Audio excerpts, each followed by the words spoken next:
Majority Report with Sam Cedar. The destiny of America is always safer in the hands of the people than in the conference rooms of any elite. Sam Cedar. They are unanimous in their hate for me, and I welcome their hatred. We must guard against the acquisition of unwarranted influence, whether sought or unsought, by the military-industrial complex. The Majority Report with Sam Cedar.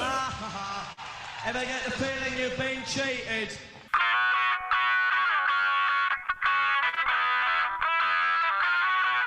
It is Thursday, August 5th, 2021. My name is Emma Vigeland, in for Sam Cedar, and this is the 5-time award-winning Majority Report. We are broadcasting live steps from the industrially ravaged Gowanus Canal in the heartland of America, downtown Brooklyn, USA.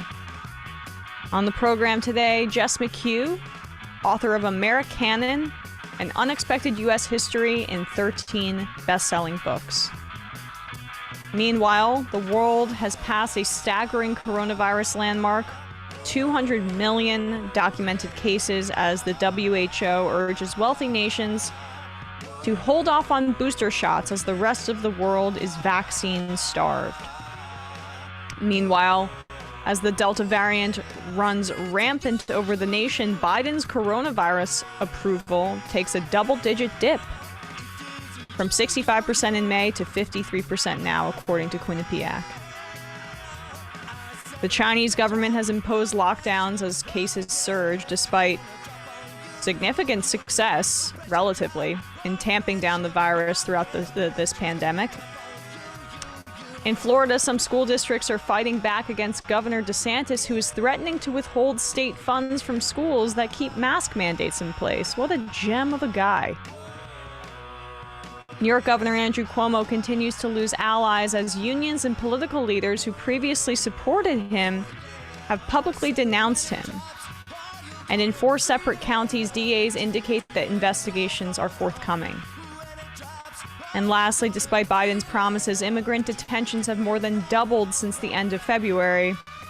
And Biden has only canceled 2 ICE contracts with detention facilities, continuing many of the Trump-era brand of policies he pledged to end. All this and more on today's program. Welcome to the show, ladies and gentlemen. Sam is out today, but I will be with you on this Thursday. I'm trying to say that there's a diverse series of topics on my mind in the news, but honestly, it's just this Delta variant. That's what's dominating, given the fact that vaccinations have slightly picked up due to people getting a little bit more freaked out about the Delta variant, but obviously not enough. We are seeing continuous ramp-ups in average cases every day. And that's going to result in an increase in deaths and hospitalizations, no doubt. We're already seeing an increase in hospitalizations. So, you have Ben Shapiro, we talked about this the other day, saying the only thing that matters is deaths, discounting that long COVID is a real thing and people are going to face untold ramifications. A significant proportion of people are going to face ramifications, mental, physical, from having COVID. Or if you have some other medical issue going on, and for instance, you're in Arkansas and there's only 6 ICU beds in the entire state available. In other states, it got down to that. North Dakota, I think earlier, Dakotas aren't seeing the spike yet, but Texas has been seeing, like Austin County is seeing a lot of, or Travis County is seeing a lot of shortages of beds and stuff like that. And that has, knock-on effects. Particularly for COVID people, that's when you're going to see deaths rise when you hit capacity, but also for other health issues. Right, exactly. So yes, if you're feeling sick and you need to go to the hospital and you're in Florida or you're in Missouri or you're in Arkansas, some of these places that are facing difficulties, it's going to be hard. And that is a direct result of our vaccine hesitancy in mass in this country. We're seeing countries and the European Union, which was behind us initially, Canada, which was behind us initially, surpassing us already in vaccination rates because there isn't this religious obsessiveness with not getting vaccinated. Speaking of COVID, which I know everybody is sick of hearing it, but unfortunately, we've got to keep talking about it because Republicans like Ron DeSantis need to prove their COVID denial bona fides, to borrow an often used Sam phrase, since he did say a few weeks ago that vaccines are saving lives, and that cannot be abided if he wants to be president in 2024. So he is committing to actions that are performative for his base but have deadly consequences in his particularly gruesome and pompous fashion, and is threatening to withhold funds from schools that uphold mask mandates, which is, yeah, that's exactly as bad as it sounds. And Greg Abbott is, I think, mulling over something similar in Texas. They're both competing for the worst guy in the country award. 1 in 5 new COVID cases are coming out of Florida. Regardless, here he is complaining that Joe Biden is talking about what's happening in Florida. Joe Biden has taken to himself to try to single out Florida over COVID. This is a guy who ran for president saying he was going to, quote, shut down the virus. And what has he done? He's imported more virus from around the world by having a wide open southern border. Right. I mean, he continues on the border in a second, but yeah, Biden is singling out Florida for some arbitrary reason. Not the stat I just mentioned, that 1 in 5 cases in the United States is coming out of COVID. He's just singling them out because of something arbitrary, like Florida hospitalizing over 100 or 11,000 COVID patients the other day, breaking its own record, I think 3 days in a row from last July. And by the way, deaths are about to get worse in the state too, because as I mentioned, deaths, there's a lag because you're hospitalized for weeks or months in some instances once you're unvaccinated, mostly, and you get COVID, and then it takes you a little while to die. A year ago, Florida was averaging, I have this here, about 180 COVID-19 deaths per day in August.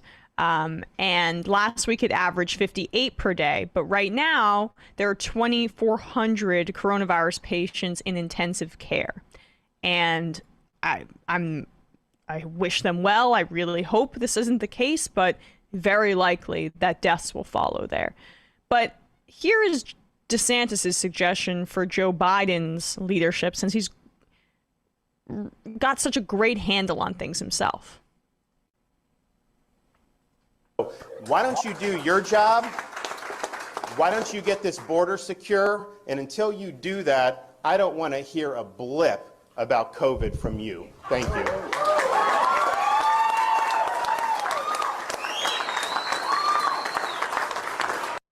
Pretty sure that's the definition of whataboutism, but he's trying to link the two, right? He's trying to say that COVID is coming over our border. I mean, it's the basis, sort of like the other is bringing the disease in, sort of fascism.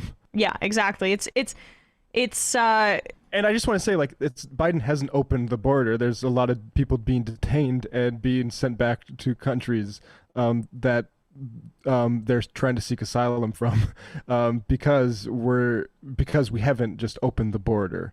And then these people will, like, that's the same, like Ted Cruz wants to talk about kids in cages, right? Because he just likes to mirror the previous rhetoric. And then we simultaneously have this open border of diseased illegals. Like, it's just disgusting.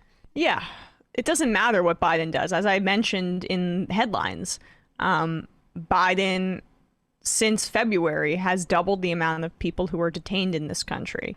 Biden has continued funding ICE, has only shut down 2 detention facilities, even though ICE as an organization is relatively young and could be disbanded and reimagined in ways that are a lot more constructive.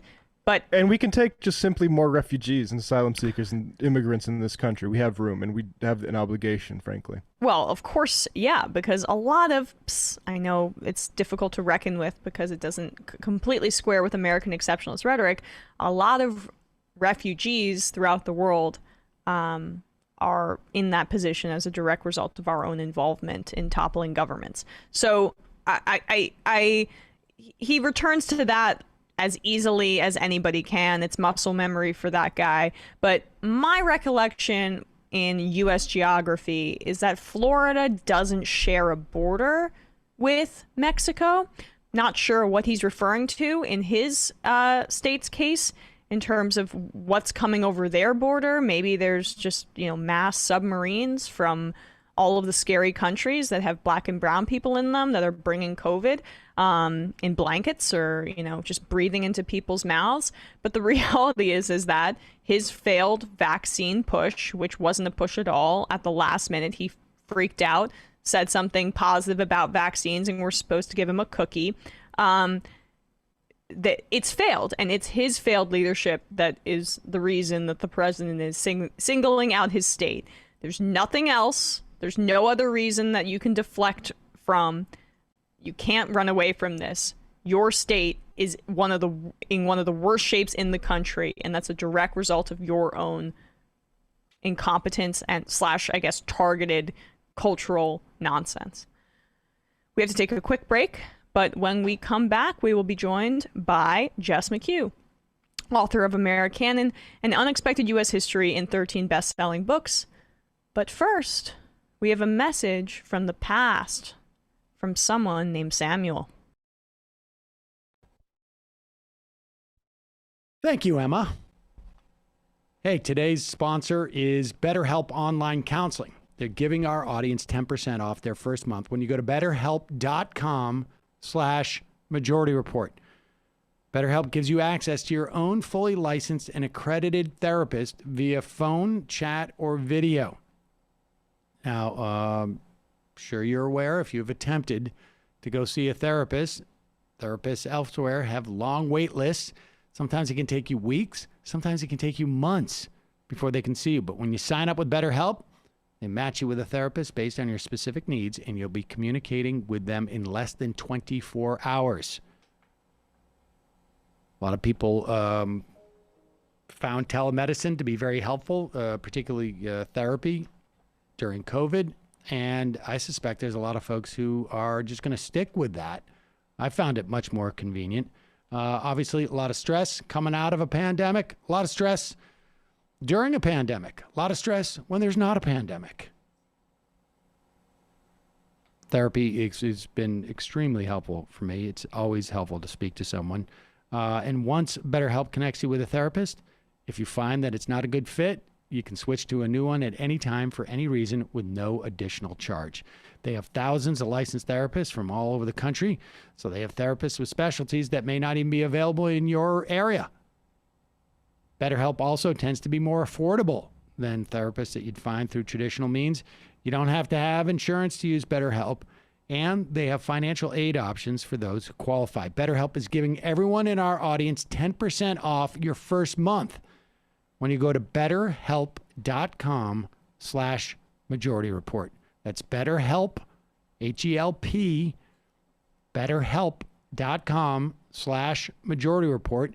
You can find the URL in the description of this video or podcast and check it out.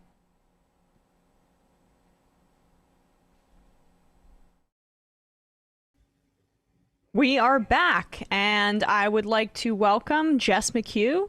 She's the author of Americanon and Unexpected U.S. History in 13 Bestselling Books. Jess, thank you so much for joining us today. Thanks for having me. Yeah, so I'm really fascinated by your book and its unique structure because it takes us through American history by selecting texts that you believe, and it was very convincing, had an outsized influence on American culture, or at least, in shaping a hegemonic, nationalist, white, male vision of American culture. So give us a broad sense of the structure of your book here. Sure. So essentially, I was interested in the idea. I'm a book person. I love books. I love talking about novels and great books. But I think sometimes in thinking about the shapers of our culture purely as great literature, for instance, we miss out on the books that people actually read, which I think are, in my opinion, more of a catalyst for the canon, more broadly speaking, in terms of what is popular culture, what do people consume. And so the idea was, if you have enough money for just one or two or a few books in 1850 or 1950 or now, what were those books, and what did they teach you about who to be in America and your place in society? And so I overwhelmingly found that those books were, an almanac or a cookbook or a dictionary. Often they were instructional books. So they're teaching you one thing on the surface level, but on another level, they're teaching you what it is to be an American. And so these books sold tens of millions of copies throughout their history, and really were more than books. They were tools to be used both for one's betterment and in the idea for the betterment of society, so to speak. And so the book itself is organized in these 13. It's chronological. And so I start with the Old Farmer's Almanac, which comes out in 1792, and we work our way all the way up through this kind of self-help boom in the 1980s. Right. So, I mean, the books are, I think, centered around the theme is what does it really mean to be an American? And often that's determined by a very specific subset of people. Just talk about that through line when looking at these books throughout American history. Sure. So overwhelmingly, I think, especially when you're looking at the mega bestsellers of tens of millions of copies, and especially pre-20th and really pre-21st century, it's overwhelmingly white men. They're often from evangelical or Calvinist communities, and oftentimes they knew each other. So, Noah Webster, who writes the dictionary, and he also writes this early speller, which was used as kind of teaching kids how to read, that book sold, I think, 100 million copies. He knew McGuffy, who was this man in Ohio who then wrote a set of school primers that were similarly Calvinist, similarly nationalist. And so I think what I noticed throughout history is that a lot of the ideas that we've received are not so much an evolution of right or wrong ideas about what is good to be or not good to be an American. They're active choices on behalf of a fairly small and often interconnected group of men. Yeah, I was unaware of how connected Webster was until, I read your book. I mean, I didn't know that he had this relationship, or maybe I did, but I hadn't thought about it in a while, with Alexander Hamilton. So I'm not sure if that was included in the musical. I refuse to see it. But yeah, Webster kind of knew everybody. I mean, he was friendly enough with George Washington to get invited to the White House for lunch, where he lectured him about how he shouldn't have a Scottish tutor for his, grandchildren. And Webster, again, like a lot of these books, what fascinated me was that on the surface, it seems like quite a boring, maybe obvious book. A dictionary seems like something designed by a committee, but what really fascinated me was that as soon as you crack past the surface level, you see that this is a man who really believed that he could create a new American language through the dictionary and the speller that would be as different as Dutch is from German. He wanted to really, create this galvanizing identity of American. And he was very unabashed in saying, I'm a nationalist, I'm a born again Christian, and we need to have a patriotic Christian language. Okay, so let's talk about that. I wanted to, I guess, maybe be a little more chronological, but this is a natural way to go to Webster. So let's talk about Webster's dictionary. Obviously, most people would just say, oh, it's just a collection of words. That's what the dictionary is supposed to be. But you contend that it codified, in your words, I wrote this down, elemental aspects of American culture, patriotism, exceptionalism, and Protestant morality, which I thought was really interesting. You touched on it a bit there, but just expand on that for us if you could. Sure. Yeah. So I think, some of what he was doing is a little bit more subtle in terms of he would use kind of, instead of using Shakespeare in examples, he would use Washington Irving and Benjamin Franklin. But his main thing was this idea that if we change the spelling of words, so he was the one who took the U out of words in honor and changed, center RE to center ER. He was saying, little by little, what we're doing is we're making people spell the way that educated Americans speak. And this is going to be a way to kind of galvanize us, which sounds like kind of a radical, it sounds like, how does that quite work? But the way that he was doing it was, even the definitions themselves are so steeped in his ideology. For instance, he's constantly citing the book of Genesis. His definition for the word love is mostly about God and God's love. And, I think to show just how much this really did take effect, even to this day, Christian homeschoolers ask Merriam-Webster if they're going to reprint this dictionary because they believe that it's the only Christian dictionary in existence, and they want to educate their children with it. That's that's really fascinating to me, and the nationalist elements are really key as well. This seemed to be some way to distinguish the United States from Great Britain in a way that instilled some sort of pride, but pride being predicated on religiosity, fealty to a certain God. You never think about those kinds of things. And the nationalism element, I didn't realize that his 1806 dictionary was an introduction of the word immigrant. Talk about that and the broader implications. Yes. So I should clarify, when we talk about nationalism in the 18th century, it's obviously quite different than, nationalism now. There's no tiki torches and what have you. And it's nationalism in the sense of exalting one nation above all others. So it's about kind of American pride. He probably would have loved the expression America first. This was very much of his kind of ethos.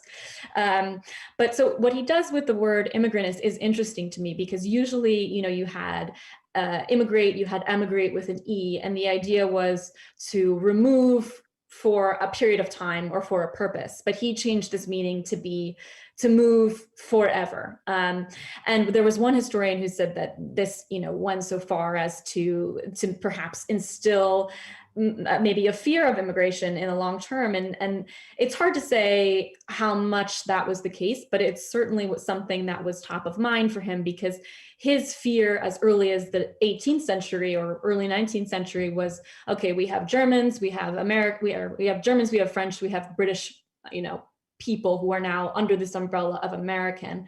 They could easily diverge. This is pre the big waves of immigration, but one of his main concerns was, how do we make a uniform American so that we don't get tribalism? And that was very, very central to his understanding of language and why we have the standardization of language that we do now. And how did Black Americans and slaves fit into that? Was any acknowledgement?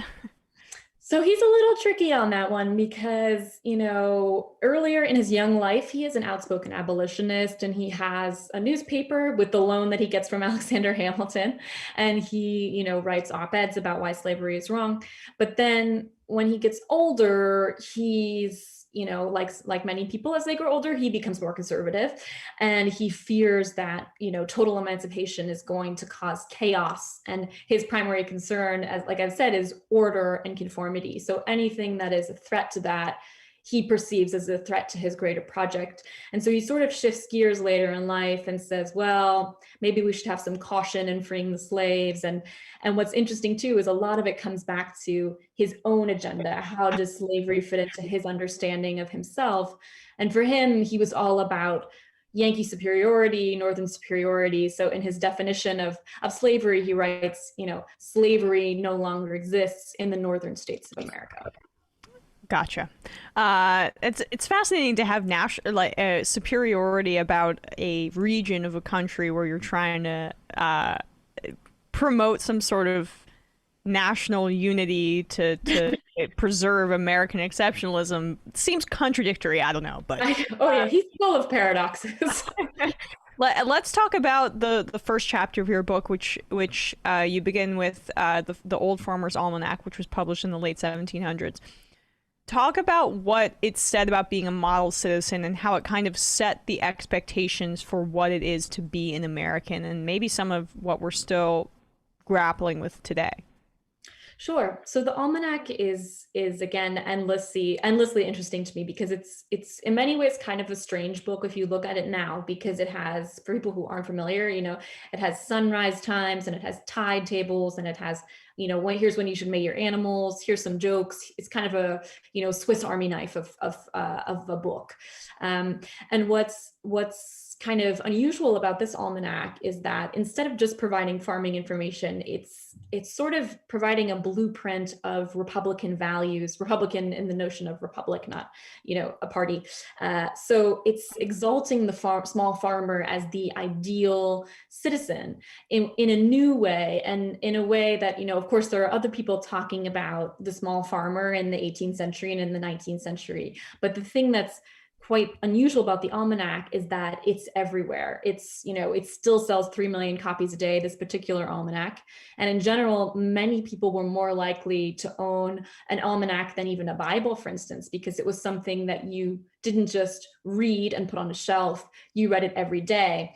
And so what that kind of looks like in practice is that it would have, as I mentioned, the farming kind of information, but it would also have court dates. It would also tell you where to vote. It would tell you how to pay your taxes. It would even tell you how much money the president makes.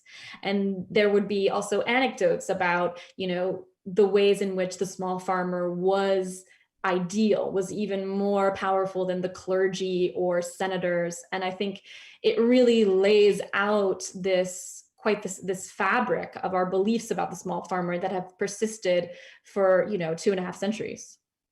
And I guess individualism more broadly, because self-sustenance, being a landholder, and this white male rural nostalgia, which seems to still be permanent in America. And it's also, I guess, equally fascinating what it leaves out, because you talk about how there's no discussion of smallpox, which was, or disease, or desperation. Talk about that a bit. Sure. Yeah. I think, with all of these books, I was just as interested in what was in the text as what was, not in the text. Although I will say with the smallpox example, they did put out one year, they used to do these polls, and they did a poll of who's going to get the smallpox inoculation or not, which I thought was kind of a fascinating little moment. But in general, as you said, it's this particular almanac that survived. I think it's not surprising that it comes from the supposedly, slave-free North. And there's this idea that it's a small farm tilled by a single family. And there's a lot of idealism in that. And I interviewed this great culinary historian, Dr. Lenny Sorensen, and she said, like you did, a lot of our nostalgia for farming is overwhelmingly male and white, because it has to ignore all of the farms tilled by slaves, and it has to ignore all of the free labor done by women on these farms. And it, even today continues to ignore the many farms that are owned by, small Black farmers or small women farmers. And the Almanac has made some efforts in recent years to make it more kind of inclusive, but it's certainly, I think, the foundation of it, of nostalgia in general, tends to sway that way. Yeah. Then I guess let's move a little bit more further ahead in time, fast forwarding to some of these etiquette books that you highlight, a handbook to American womanhood and etiquette in society. Anecdotally, my mom used to buy, like, from antique stores, these old etiquette books because she found them so hilarious. So I'm a little familiar with them, and reading just some of the funny stuff in there. How did that influence being a woman in America culturally? Sure. So there are two different time periods. So I'll sort of distinguish the American Women's Home and what people call domestic books or housewifery books, which is a word I love, were kind of, mid 19th century Victorian era books. And the idea there was, women can raise the men who will lead the world. And again, it comes back to American exceptionalism, because it was this idea that America is leading the world. And so the idea was that you need to be, pure of mind, and the way that you decorate your house, even the way that you clean your toilets, is going to be indicative of the national character. And so in some ways, there was a slight radicalism in that, because it is giving women an elevated position in some ways in the nation, but in other ways, it's quite limiting, because it's this idea that women's sphere is the domestic sphere and men live in public. Well, it kind of just artificially creates meaning for housework that is not there. Who wrote these texts? Because it would be a very good strategy for men to kind of slow the swell of feminism, because you artificially inflate meaning that assigned to household tasks. Definitely. Unsurprisingly, a lot of men did write them, but there were also a lot of women who wrote them. I mean, I use the example of Catherine Beecher, who I think is kind of a strange case and is emblematic of a lot of these authors, in that she doesn't exactly practice what she preaches. She's saying women need to stay home. This is their place, and they need to raise children. She never married. She was childless. And she was a public figure her entire life. I mean, she traveled around the country doing lecture circuits to promote the idea that women needed to stay home. So I think that irony might have been lost on her. And I'm sorry, which one of those books did she write? I'm looking at my notes. Yeah, she wrote The American Woman's Home with her sister, Harriet Beecher Stowe. And then her first book, or one of her early successes, was a treatise on domestic economy. And how do you see some of the shades of this in terms of, I know a lot of these skins have been shed, but even today, you can see shades of it, specifically in white female self-identification. Certainly. And in some ways, I think it can be, cross-cultural even today, this idea that women can have careers, etc. But the idea that, if your children are messy looking, or your house is messy, or your baked goods aren't so good because you're working 80 hours a week, I think that that's seen not just as a reflection on the person, but as a reflection on her as a woman. And I think to a certain extent, we haven't quite shed that, or, even the idea that part of a woman's responsibility is to have and raise children is, I would argue, still something that is expected. I think, people who choose not to have children, there's still a lot of questions as to why it seems unnatural. And what about this shade of approaching femininity is uniquely American? That's a good question. Well, I would say perhaps not uniquely, but strongly American is the idea that, so in a weird way, almost like Noah Webster, this idea that we can have American values in our home, and that the way that we run our households is going to be somehow a broader reflection of the nation at large. And that's something that we do see again and again, especially in times of war and crisis, like the Betty Crocker cookbook later on. This idea is that we're going to fight fascism at home and abroad, and that includes the morality of our house. It's so weird, because it kind of reminds me of Jordan Peterson today. His ideology that if you make your bed, right, if you help yourself as a man in your personal life, that you can achieve some sort of self gratification and confidence outside, and feel like you're participating in something larger as a man. And I think that that's really an interesting perspective on how men in some parts of the country feel like they're not able to be men in the same way that they were. There's a bit of this that, I mean, anyway, that's a whole different rabbit hole, but something I guess to keep an eye on. You mentioned Betty Crocker's picture cookbook. Let's fast forward to that, and to, of course, it came out in the 1950s, right, or some before that. 1950. Yeah. So that's seems like it goes hand in hand with the Mad Men era. Talk a bit about how that colored American culture. Sure. So I guess just to give a little bit of background, Betty Crocker was kind of born, so to speak, in the 20s. Washburn Crosby, which owned Gold Medal Flour and eventually would merge and become General Mills, had this contest where people could, do a puzzle and they would send it in and they would get a pincushion back. But instead, all of these women sent in the puzzle and they also sent in all these questions of, why isn't my cake rising and all of this. And so the all-male advertising team didn't really know what to do. And so they decided they would just invent this fictional woman who was going to respond to these letters, and one of their secretaries would sign the accompanying letters.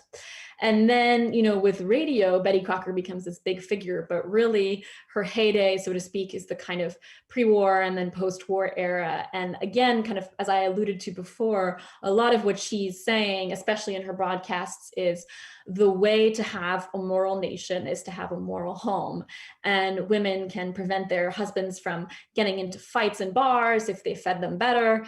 And their kids can have better grades and be better people if they bake them more cakes.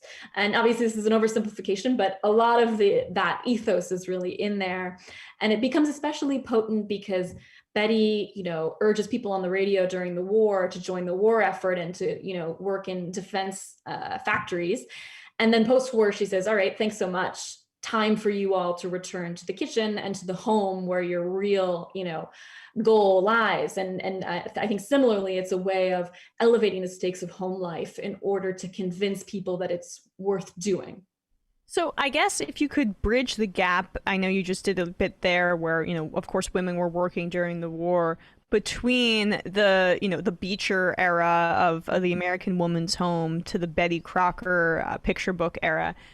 Is that, one, you, of course, then in those times, you have women's suffrage, and that is, of course, monumental. But how does the Betty Crocker's picture cookbook grapple with both, wartime working and more political power?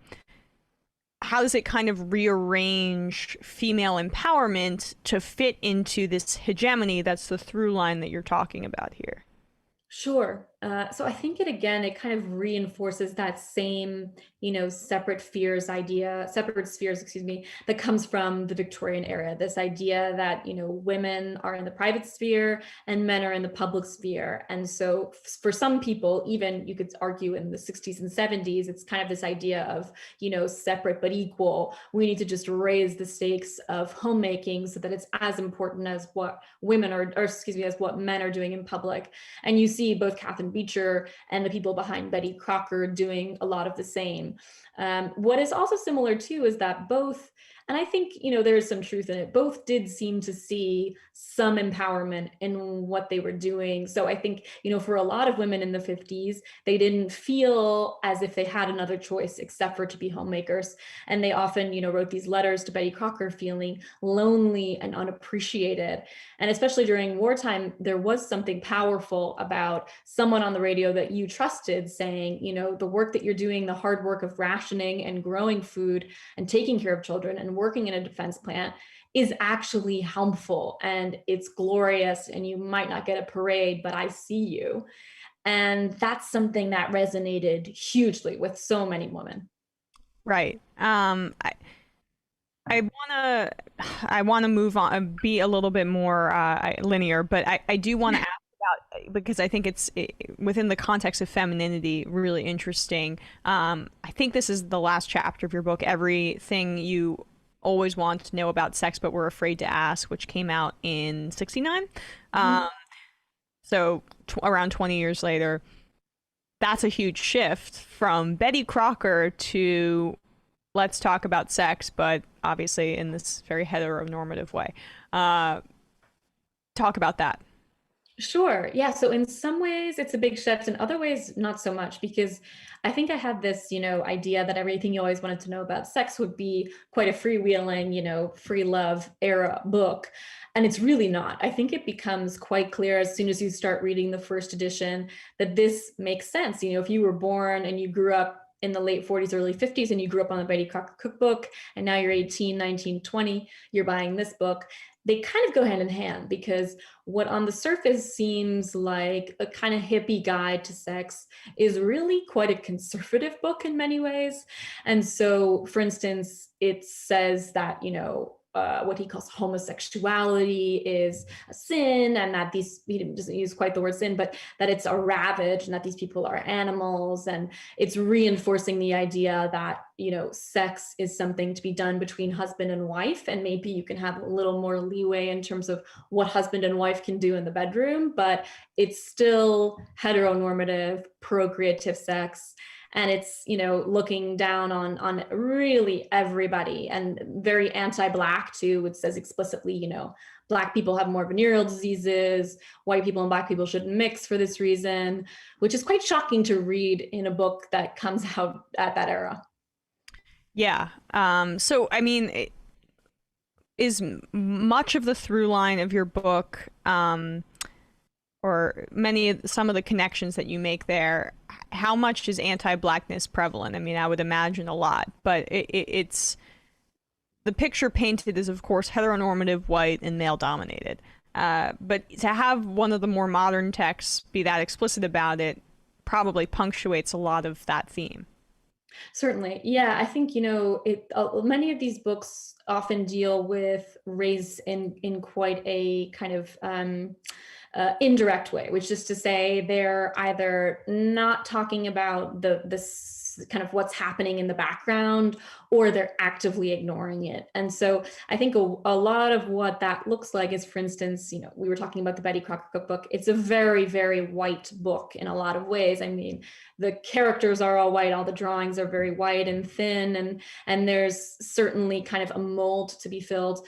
With others, I think they're more explicit about their fear of the other. So for instance, the McGuffy Readers, which was this school primer, is writing about frontier values and frontier children while ignoring the fact that this frontier is displacing indigenous people. Or you have people writing about meritocracy and everybody can do it, everybody can make it, in a book like How to Influence and Influence People, while ignoring, things like systemic racism and the effect that that might have on somebody's self-made man path.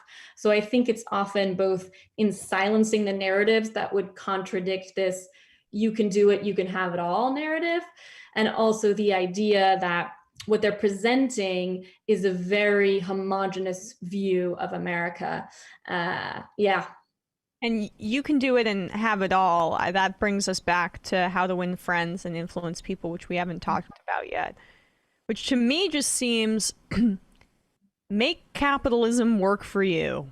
And the fact that it came out in the 1930s on the heels of the Great Depression also probably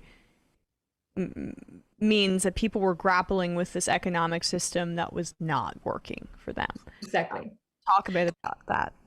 Yeah, that book is fascinating to me because it's so deeply of its time, and I think Americans could have responded to the Depression in other ways, and I'm not faulting anybody for how they reacted, but there was this reaction of, the system is not at fault. I'm at fault for my, economic failures, and therefore I need to change something about myself in order to succeed. And so you see these money-making books and self-help books start to take off, and this is one of them. And it's saying basically, if you smile and you're pleasant, you can survive and you can get a job.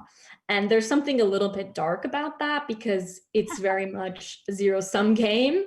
Every job I get in the Depression is a job that you don't get. And maybe I'm not that great at smiling and I still get it. And that doesn't really, jive with that.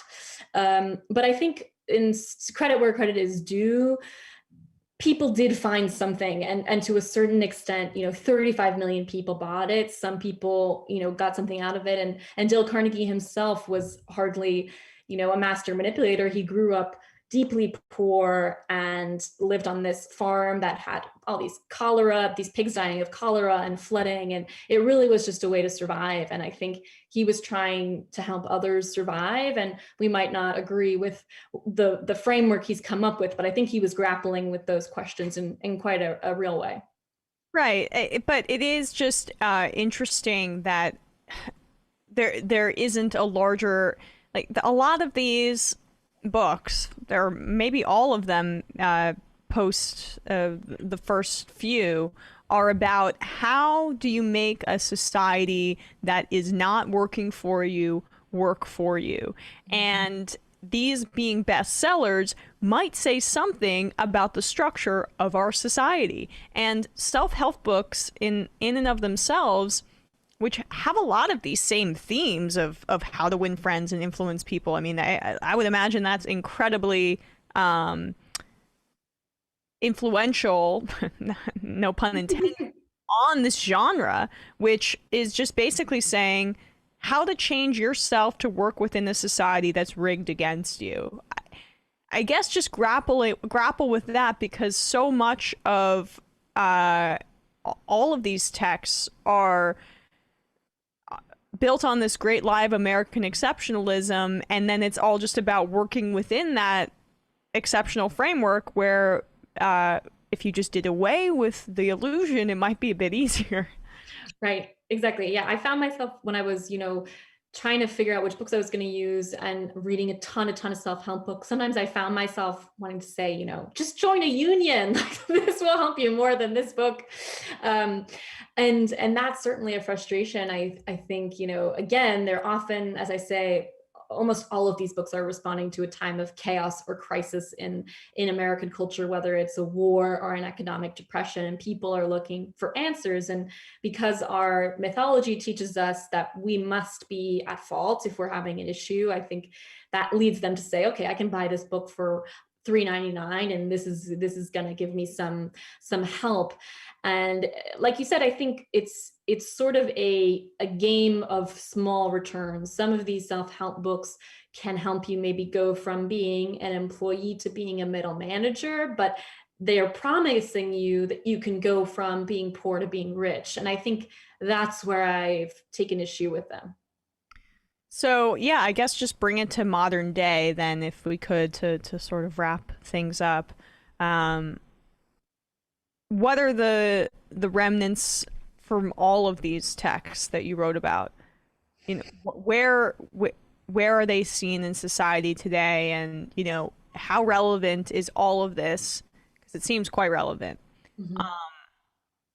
Yes. With American, capitalism and inequality and all of what we're grappling with today.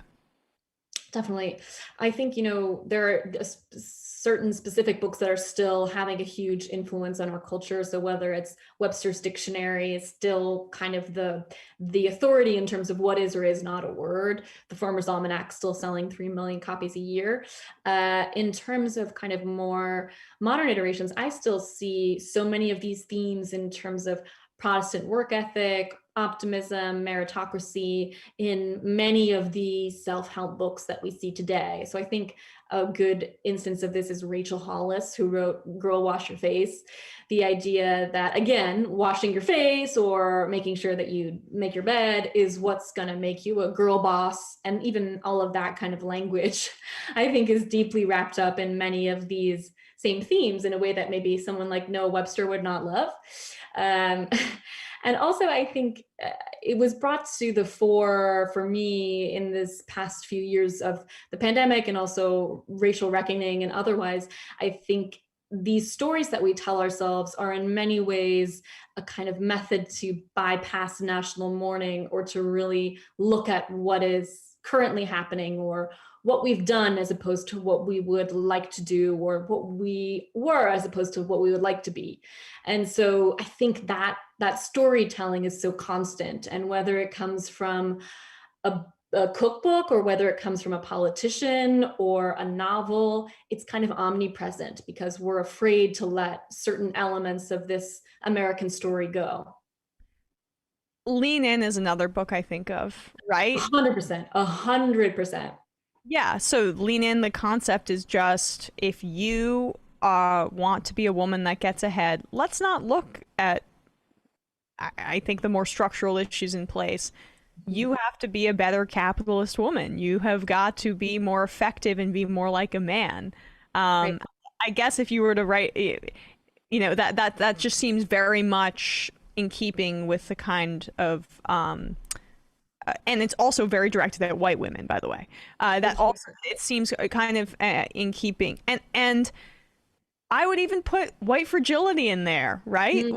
Written by a white woman, and it's all about how can you on a personal level combat racism, which, okay, fine, but it's completely sapping the broader conversation about patriarchy and white supremacy, for example. Exactly. And I think so many of those books that you've referenced and a lot of the contemporary ones, it again goes back to this idea that it's all about the individual. It's the individual's power that's going to change things, as opposed to maybe, say, a collective power. And that, you know, again, has been so central to the way that we understand ourselves as Americans. Yeah. And by the way, those books, much like the books you referenced, bestsellers, and, exactly. and that the working, or not the working, the ruling class in this country, they find it profound.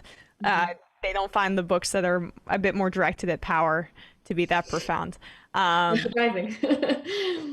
But thank you so much for your time. Everyone should pick up Jess McHugh's book, Americanon, An Unexpected U.S. History in 13 Bestselling Books. Jess, thank you so much for your time today. Thanks so much for having me. All right, we're going to take a quick break, and when we come back, we will be talking a little bit more about the eviction moratorium and Cori Bush's immense success in making sure that some people will not be evicted from their homes. We'll be right back.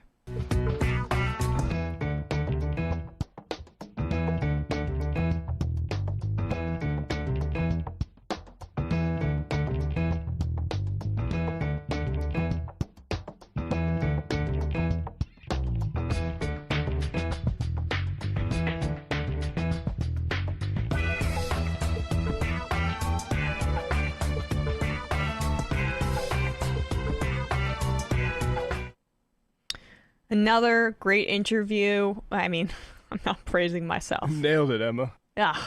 Another great interview. That's me brushing my shoulders off. I probably should do it with the alternate hand. It's a little less clumsy looking, I would say. Don't GIF that. GIF that? GIF that. I say GIF, but you seem to come in strong with GIF, which you're the first. I was corrected. I was using GIF and then was told it was GIF. Who told you? Some psycho, I guess. Interesting. All right, maybe I'll go back to GIF. The thing back to GIF, back to black. What's interesting about that is America being sort of, I guess, founded or independent from Britain after the Gutenberg Revolution meant that it was very self-consciously building these myths in print, right? Mm-hmm. And it is like, because, you know, you have particularly in European countries that I can think of most readily, is you have the folk tales and stuff like that, and that's passed down orally, right? And oral traditions in places that aren't settler colonial, you know, they last longer, but we had to write books and stuff. Right. All right, let's get into this Cori Bush clip. So the other day, there was this woman named Dasha Kelly, and I think a lot of money was raised for her on GoFundMe, which, of course, news loves these stories because it distracts from cultural critiques. And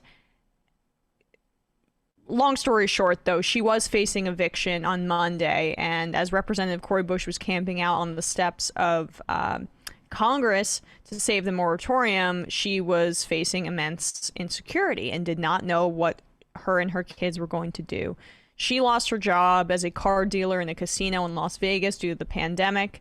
11 million Americans are behind on rent right now and could have been facing eviction were it not for the actions of Cori Bush and calling attention to the expiration of the eviction moratorium and forcing the Biden administration's hand. Cori Bush was brought on air with Dasha Kelly, and it was, I think, a really beautiful scene. Let's take a look. I'm just so fortunate right now. This is beyond me. You don't understand. Like, when I put that up, I never thought that anybody would have reached out, especially CNN, and then to hear that a congressperson, my story reached you. This is just amazing. I'm so thankful for that there's people like you out there. I'm so thankful for it. Thank you so much. I'm sorry. Kelly, you and your family, Excuse me. no, you and your family deserve representatives that care about you. Our country deserves to have representatives that represent. And so this is the least that we can do for you, is to step up and make sure that you get to stay in the safety and the comfort of your home while we work on other things to help make sure that your life and the lives of your children are better. This is our work. So you don't even have to thank us. This is our work. This is the least we can do for you. It really is the least that can be done for her, because unfortunately the Biden administration did not prioritize extending the eviction moratorium via Congress. If they are claiming, and that's what they are claiming, that they are not sure that it's constitutional for it to be done via the CDC, which is what Kavanaugh decided because he's a political actor as a justice. Or like passive aggressively decided. It wasn't an official decision, right? It was a footnote. Yeah. Yes. And the courts decide when they're going to include footnotes as a part of the official Bible of rulings, and then sometimes they're not included whatsoever. So it was basically a warning, don't try to extend it anymore. And that was enough for the Biden administration to say, okay, we're not going to do this via the executive. Congress, we're going to punt it to you with 48 hours left. Pelosi, figure it out. They were unable to do it, which, it set up Pelosi for failure, but Pelosi also could have gotten ahead of this and said, hey, we know this is expiring at the end of July, let's go. But there's massive lobbying efforts by National Association of Realtors and other groups that donate to the Democratic Party that did not want to see this happen.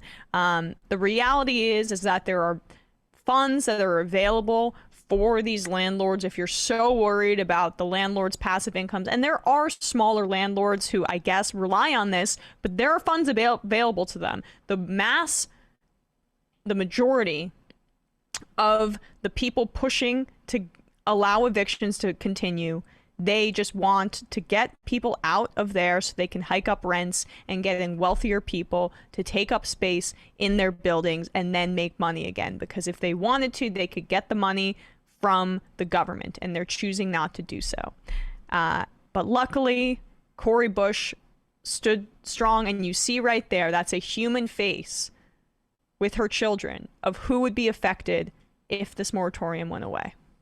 There's HR 4791, the Protecting Renters from Eviction Act of 2021, which the Democrats we shouldn't be relying on the CDC technocracy for this, right? You control the House, the Senate, and the executive branch, pass HR 4791, and so we don't have to worry about this until, January. Absolutely. We are out of time, Peacock audience. We will see you tomorrow, and Sam will be back with us.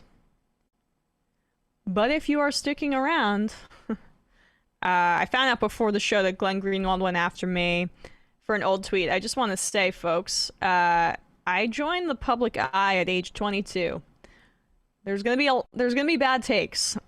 There's gonna be bad takes, and I had acknowledged that was a bad take of mine, which is why I deleted it and then followed and took a screenshot for posterity. Followed up with an explanation. But I'll read this IM really quick because it came up. Emma, aka Miss Former Cuomo-sexual Vigeland, how dare you? Don't you remember that Glenn Greenwald rules where you can't change your mind unless you fully devote yourself to online discourse?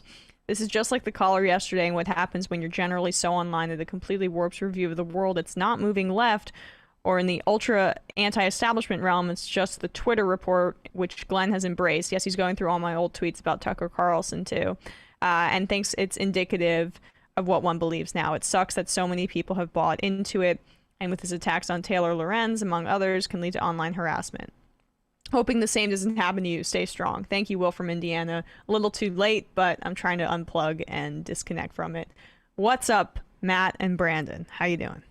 Good. How are you? I just came into the tail end of this conversation. What was the bad take? I missed it. Can I just jump in? Yeah. Basically, Glenn's feeling a little bit sensitive because he did PR for Tucker's little fact-finding mission in Hungary. And how about how nobody can know anything about Hungary and the type of government it has? Yeah, and I Tucker basically it. said, they got a great government. Surprise, surprise. And so now Glenn needs to distract somehow. So he's going through Emma's old tweets about like Cuomo and Carlson. And surprise, Emma and a lot of people, frankly, like Michael, I won't bring Michael into this, but a lot of people made a lot. I think you were probably influenced, I guess is why I brought up Michael. Like, Glenn made great work in unauthorized disclosures at The Intercept, but his takes are just trash. And if it wasn't for that unauthorized work, people would see him for a Republican, right. Basically. Like the concern trolling about voter disenfranchisement earlier, where it says any measures designed to prevent fraud can easily spill into voter suppression. I mean, that's just GOP talking points. Look at his 2005 blog post called "The Reality of Latin American Reaction to Bush," where it says George Bush is here in Latin America this week visiting Brazil and Argentina, and the standard reports of the American media are trying to depict a handful of isolated juvenile socialist organized demonstrations as some sort of sweeping popular mass protest. So again, the liberal media being too tough on the Republican. I mean, this is a through line for Glenn. So yeah, so I wouldn't be too insecure about it. No, I'm not. It's just, I guess I felt like since this Jimmy stuff, and this is just my diary, I guess now, but I felt since this Jimmy stuff, this weight of just like, damn it, like women just get this way more. And I totally took that for granted when I joined this industry at a young age, but I still love it. It's just frustrating. But what was the take? The take was, I just said Cuomo was doing a good job rhetorically, and he would be at the beginning of the pandemic. Oof, sorry. I deleted it and said it was age 5 homosexual. Quite poorly. There's like, yeah, it was a bad one. It was probably one of my worst. Emma Rainbow over here. Everyone gets one, but only one. It's almost as bad as saying you trusted the Bush administration's rationale for the Iraq War. Or that Tucker Carlson and Trump are socialists. Either way, what is happening, Matt and Brandon? How you guys doing? What's happening over on Doomed and the discourse? I'm good.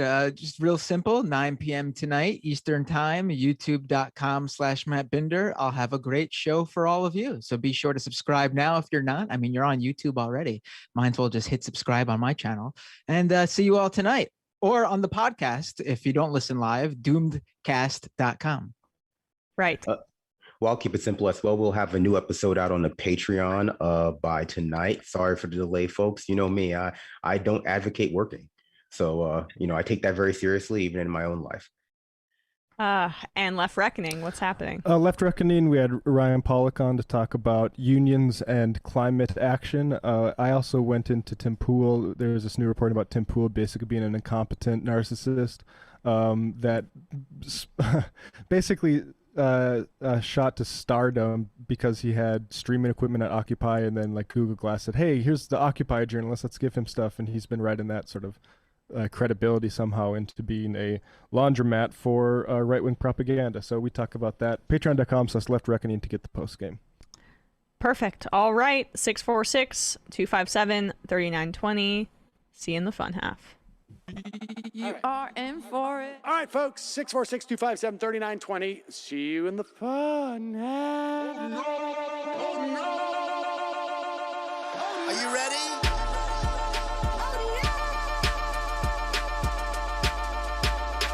Who sent us this? Alpha males are back. Boy is back. And the alpha males are back. Just as delicious as you could imagine. The alpha males are back. Boy is back. And the alpha males are back, back, back, back. Just want to degrade the white man. Alpha males are back, back. I take all of it in my throat. Alpha males are back, back, back, back. Snowflake says what? The alpha males are back, back, back, back, back.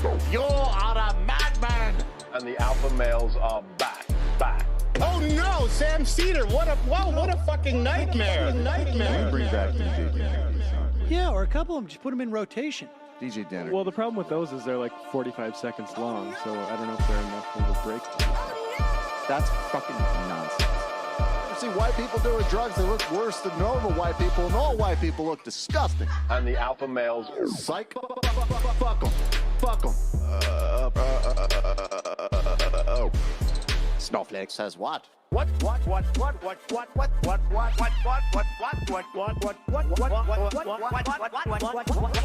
Snowflake says what? A hell of a lot of bank. A hell of a lot of bank. A hell of a lot of bank. Okay, I'm making stupid money. Hell of a lot of bank. A hell of a lot of bank. All lives matter. Have you tried doing an impression on a college campus? I think that there's no reason why reasonable people across the divide can't all agree with this. Psych. and the alpha males are back, back, back, back, back, back, and the Africans are black, black, black, black, black African, and the alpha males are black, black, black, black, black, black, and the Africans are back, back, back, back. When you see Donald Trump out there, doesn't a little part of you think that America deserves to be taken over by jihadists? Keeping it 100. Can't knock the hustle. Come on, fuck them, fuck them. Things I do for the bigger game plan. By the way, it's my birthday. Happy birthday to me, Jew boy. I have a thought experiment for you. And the alpha males are back, back. Africans are black, black. Alpha males are black, black. Africans are back, back. Come on. Come on. Come on. Someone needs to pay the price for blasphemy around here. I am a total pussy.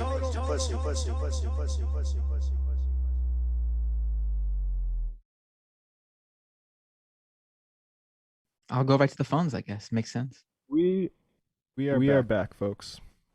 Hey, everybody. Welcome back to the Majority Report. We're in the fun half. And I'm, it looks like like Matt was just telling me, I'm going solo for a little bit while Emma and Brandon deal with whatever it is they're dealing with. So why don't we just go right to the phones? We have a listener who informed me they've been trying to call in for a long time, and we can't have that happen. You gotta, if you're trying to call in, I'll take your call. You gotta let me know. So let me just, here it is. Hey, what's your name? Where are you calling from? Hello? Hello. Hi, my name is Chichi from Clarksville, Tennessee. Hi, how are you doing? This Matt, do you hear the caller? I just want to make sure. Sorry, we're back. You're back? All right, cool. Hey, caller, what's your name? Where are you calling from again? One more time? I'm sorry.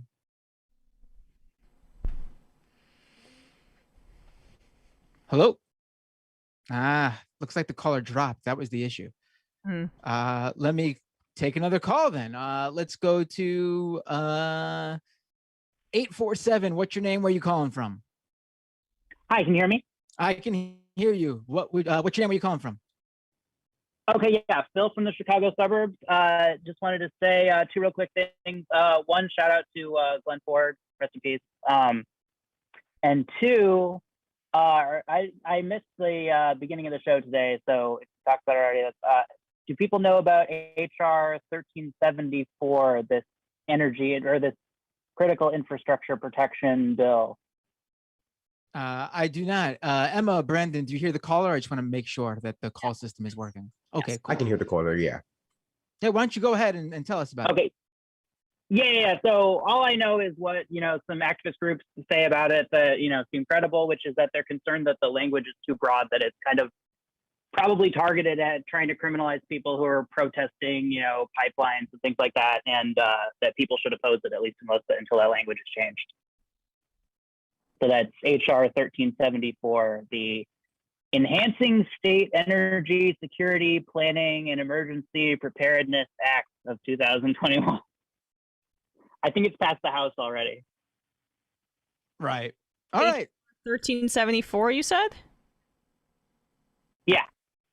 Okay. Yeah, and I got one more if you have time. Yeah, sure. Go ahead real quick. Okay, what do y'all think about whether the U.S. or EU or other rich countries should put tougher sanctions on oil and gas companies operating in Myanmar? So I know Human Rights Watch has called for this, but it's always tricky with these sanction things. I mean, it seems like an open and shut yes to me, but I don't know much about it. I don't know much about it either. I honestly have to look into that. I have not. That's fine. Yeah. No. Yeah, I just invite people to think about it. Sorry, I didn't mean to cut other people off. Oh, don't worry about it. I mean, usually I'm against sanctions, but when we're talking about, oil and gas, I mean, I would have to look more into it to find out exactly what's going on here. Yeah, I mean, Human Rights Watch in this article, they talk a good game about Human Rights idea Watch, that this can be targeted, but I've been burned by them before. They could go either way. Seems like right. a worthy Yeah. concept. Yeah. What was that, Matt? I also agree. They're not trustworthy. I need to see some better sourcing. Yeah. All right. Thanks for the call, though. Yep. Thanks. Always love when listeners call in and give me homework. Give us homework, I guess. I have to look into that bill. Let's go. Is there any sound you wanted to get to, Emma and Brandon? Yeah, sure. Let's get into some sound. There's actually a good, some really fun sound today, I think. I want to talk a little bit about Bill Gates. Do you? Do we? Oh, we do. We do. In what context is the important question? A fun context. Okay, so quick conspiracies, perfect. Yes, you're right up your alley, Brandon. Mm-hmm. So Bill Gates, one of the richest men on planet Earth, who has a God complex and has more power than most heads of state, a great majority, is trying to explain away his long relationship with Jeffrey Epstein because apparently this immensely powerful man needed Epstein for business connections. Does that pass the smell test? Let's take a listen to his apology tour on CNN with Anderson Cooper last night as the details of his relationship with Jeffrey Epstein continue to unfold in the media. Can you explain your relationship with Epstein? Did you have any concerns? Was there ever any concerns you had about it? Oh, certainly. I had several dinners with him, hoping that what he said about getting billions of philanthropy for global health through contacts that he had might emerge. So he says several dinners there. Would you imagine, that's at some sort of restaurant, right? Yeah. Right. Here is from this article. Bradley, you can come back to us for a second. This article, Bill Gates met with Jeffrey Epstein many times despite his past. Just some of the highlights here. Bill Gates, the Microsoft co-founder, whose $100 billion plus fortune has endowed the world's largest charitable organization, has done his best to minimize his connections. I didn't have any business relationship or friendship with him. In fact, beginning in 2011, Mr. Gates met with Mr. Epstein on numerous occasions, including at least 3 times at Mr. Epstein's palatial Manhattan townhouse, and at least once staying late into the night, according to interviews with more than a dozen people familiar with the relationship, as well as documents reviewed by the Times. Here's some quotes here. His lifestyle is very different and kind of intriguing, although it would not work for me, Mr. Gates emailed in 2011 after his get-together with Mr. Epstein. Bridget Arnold, a spokesperson for Mr. Gates, said he was referring only to the decor of the Epstein residence. It was really a home decor critique. But here's the thing, there's the dash here. Yeah. This is an interesting use of dash. Was referring only to the unique decor of the Epstein residence, dash, and Epstein's habit of spontaneously bringing acquaintances in to meet Mr. Gates. That's a weird thing to collapse into, only the decor. But Yeah. Well, I find it also interesting that yes, he was meeting with Epstein at his townhouse, even at least staying late into the night, according to people, and also employees of Mr. Gates' foundation paid multiple visits to Epstein's mansion. Here's their first meeting. Mr. Epstein and Mr. Gates first met face-to-face on the evening of January 31st, 2011 at Mr. Epstein's townhouse on the Upper East Side. They were joined by Dr. Eva Anderson Dubin, a former Miss Sweden who Mr. Epstein had once dated, and her 15-year-old daughter. Dr. Anderson Dubin's husband, the hedge fund billionaire Glenn Dubin, was a friend and business associate of Mr. Epstein. The Dubins declined to comment. The gathering started at 8 and lasted several hours, according to Miss Arnold, Mr. Gates' spokeswoman. Mr. Epstein subsequently boasted about meeting in emails to friends and associates. Bill's great, he wrote in one reviewed by the Times. Mr. Gates in turn praised Mr. Epstein's charm and intelligence, emailing colleagues the next day. A very attractive Swedish woman and her daughter dropped by, and I ended up staying there quite late. So that's the first meeting with Bill Gates. So it wasn't just like, let's go to the cafeteria in this giant building. But let's start the clip again, and then with all of that excellent context from Matt, let's digest Bill Gates' full. Oh boy. Can you explain your relationship with Epstein? Did you have any concerns? Was there ever any concerns you had about it? Oh, certainly. I had several dinners with him, hoping that what he said about getting billions of philanthropy for global health through contacts that he had might emerge. When it looked like that wasn't a real thing, that relationship ended. But it was a huge mistake to spend time with him, to give him the credibility of being there. There were lots of others in that same situation, but I made a mistake. A lot of others in that situation. Want to name names? A lot of other philanthropists, shall we say. Whomst amongst us has not, had multiple dinners with an international pedophile, child trafficking pimp. And I loved his window treatments. In the world of billionaires, when you want access to other billionaires, you just have to shake hands with some shady figures, oil barons, Saudi sheiks, just all types of bad guys if you want to get access to that money. And I understand that, but that's more of a condemnation of that world than it is an exculpatory fact.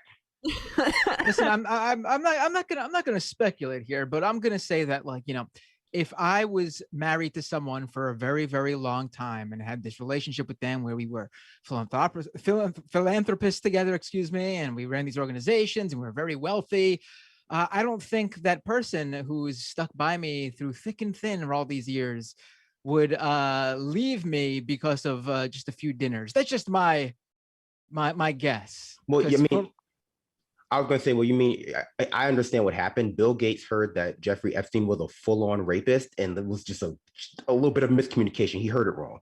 If you say it too fast, it sounds almost like philanthropist, but it's, but sometimes, that's why you got to just double check. I mean, that's right. The structural things are the really interesting thing here. First on philanthropy, which is just a way for these sorts of freaks. The only reason to be a billionaire is to abuse people on an industrial scale, whether that's sexually or for their labor. So like philanthropy is always going to be embroiled in this sort of thing. There's something with Sanford, the billionaire in South Dakota, that ProPublica published, which I want to see more from. But philanthropists are often very disgusting people. Because that level of wealth is corrupting, and it's a vehicle to avoid taxes and right. and do things on your own terms while also self-aggrandizing. Yeah, even outside of the personal predators that whose reputations philanthropy helps launder, like Bill Gates, for instance, just in terms of how he earned his money in terms of intellectual property, just litigation and stuff like that. But it's interesting to hear Bill say, give him the credibility, because that is fundamentally we should understand Epstein, that's what he was doing. He was collecting these people so he could continue to get away with abuse. What do you think an abuse victim thinks when he points to a picture he made of Bill Clinton in a dress and says, "Oh, by the way, Bill Clinton flies on planes with me"? So what are you going to do? You're gonna go public with some allegation against me? I don't fucking think so. So absolutely, Epstein was collecting these people for leverage, and that it's so revealing. Bill saying a whole bunch of other people did it too. Right. Yeah. It's like what something I would say to my friends if we like stayed out like past like bedtime or something like that. It's like all my friends are out there too.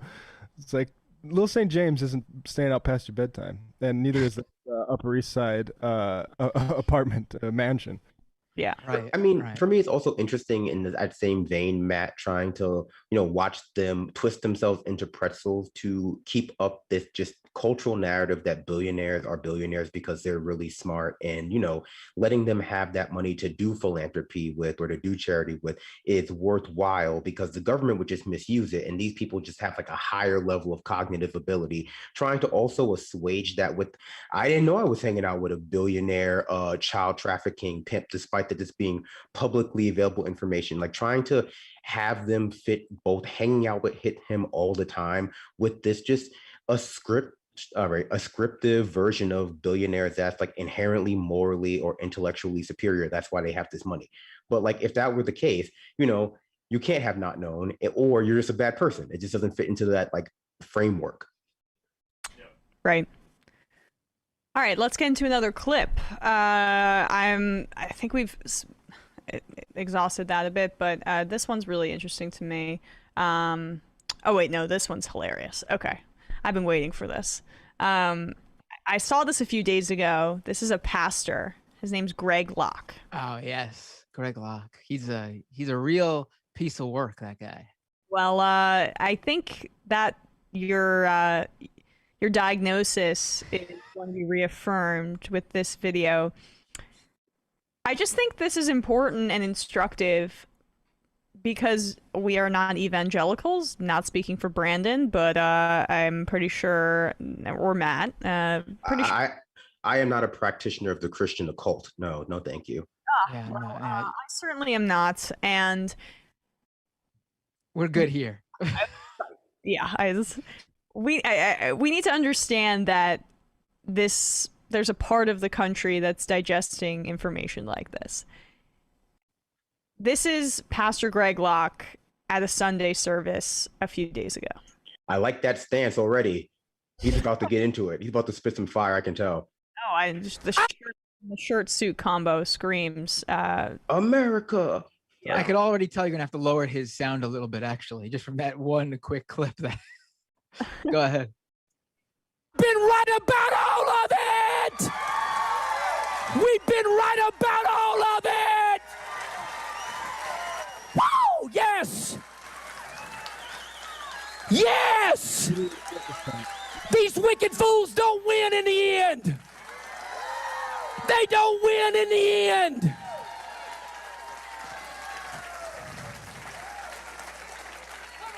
So all this fear bull crap is that. It is bull crap. Say amen.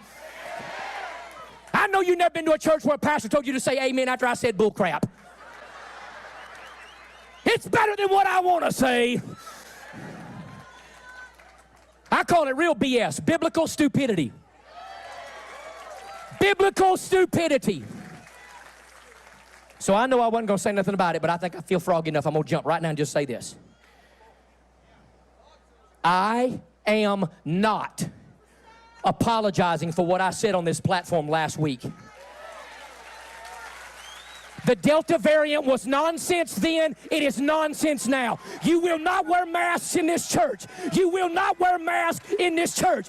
I'm telling you right now, do not get vaccinated. Do not get vaccinated. I don't care what you think about me. I don't need your money. I don't need your hand clap. I don't need more people on social media to follow me. I ain't following along with it. Joe Biden's days are numbered. I said they're numbered. I've told you the whole time this election was fraudulent. We got so much proof. The only people that can deny it are crack-smoking, demon-possessed leftists. That seems a little bit of projection there. I don't know how anyone can watch that and see that man have as much erratic energy as he does and not think it is anything but projection, Emma. Right. because we're talking about crack. You're talking about crack. You're talking about cocaine, buddy. You? I liked his little like troll-esque dance, like the little hop he did. I know. was gonna say I liked when he did like when he bent down and kind of did like the little swivel like this and came back up. He had a lot of moves going on.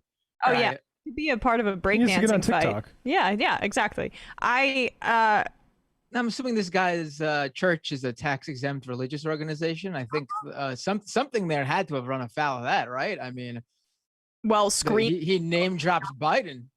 Do not get vaccinated. Right. You're not supposed to, as a tax-exempt church, tell people how to vote.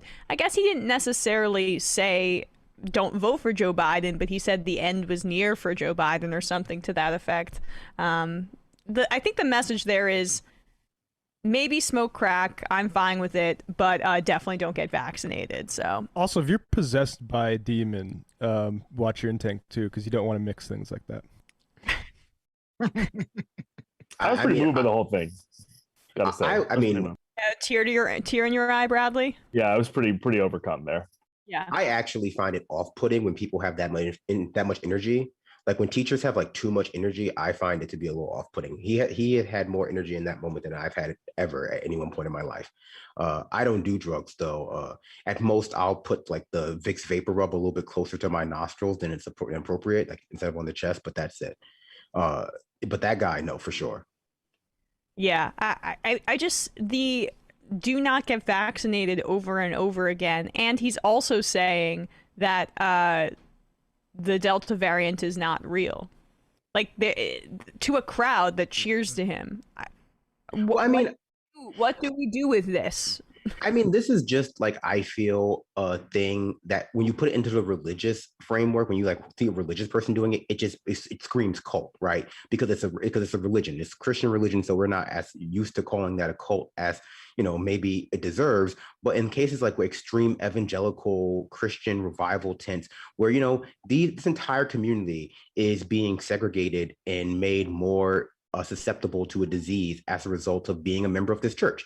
And of course, as a leader of a church, as a leader of any sort of organization that relies on direct donations or subscriptions, it makes sense to have the people of your church so dedicated to you, so dependent on you, and also just segregated from parts of the population that might be off-put by other parts of your messaging. But, in the case of COVID-19, it's so dangerous. Like, a lot of adults in that tent, no mask. I imagine a lot of elderly people that could be ravaged by the disease. And, prior to COVID, he was probably featuring other things that would have made the members of his church a little bit off with social norms and make them a little bit more like sort of conservative than the rest of America. But now, like, that's being represented by a virus that's just decimating the population in places like this. And so it's like, it's the human cost of a lot of that just preying on these populations through misinformation and propaganda. Praying, no pun intended. But Tish. Yeah. I mean, this, if there was such thing as karma, this would be one of those cases we hear where the guy posts something on Facebook where he doesn't believe in COVID, and then 5 days later he's, in the hospital with COVID. I don't think that's going to happen in this case, but maybe, who knows? I don't wish death on anybody, but some people need to learn the hard way, right? And so that seems to happen with COVID, where someone will God's plan, when that is the driving philosophy and you work backwards from everything being a part of God's plan, like what can you actually do to combat that? That's right. A cult. It's a death cult. And death is fine. We're going to allow death to come to us because we're, choosing to believe and follow this cult, and it's fine.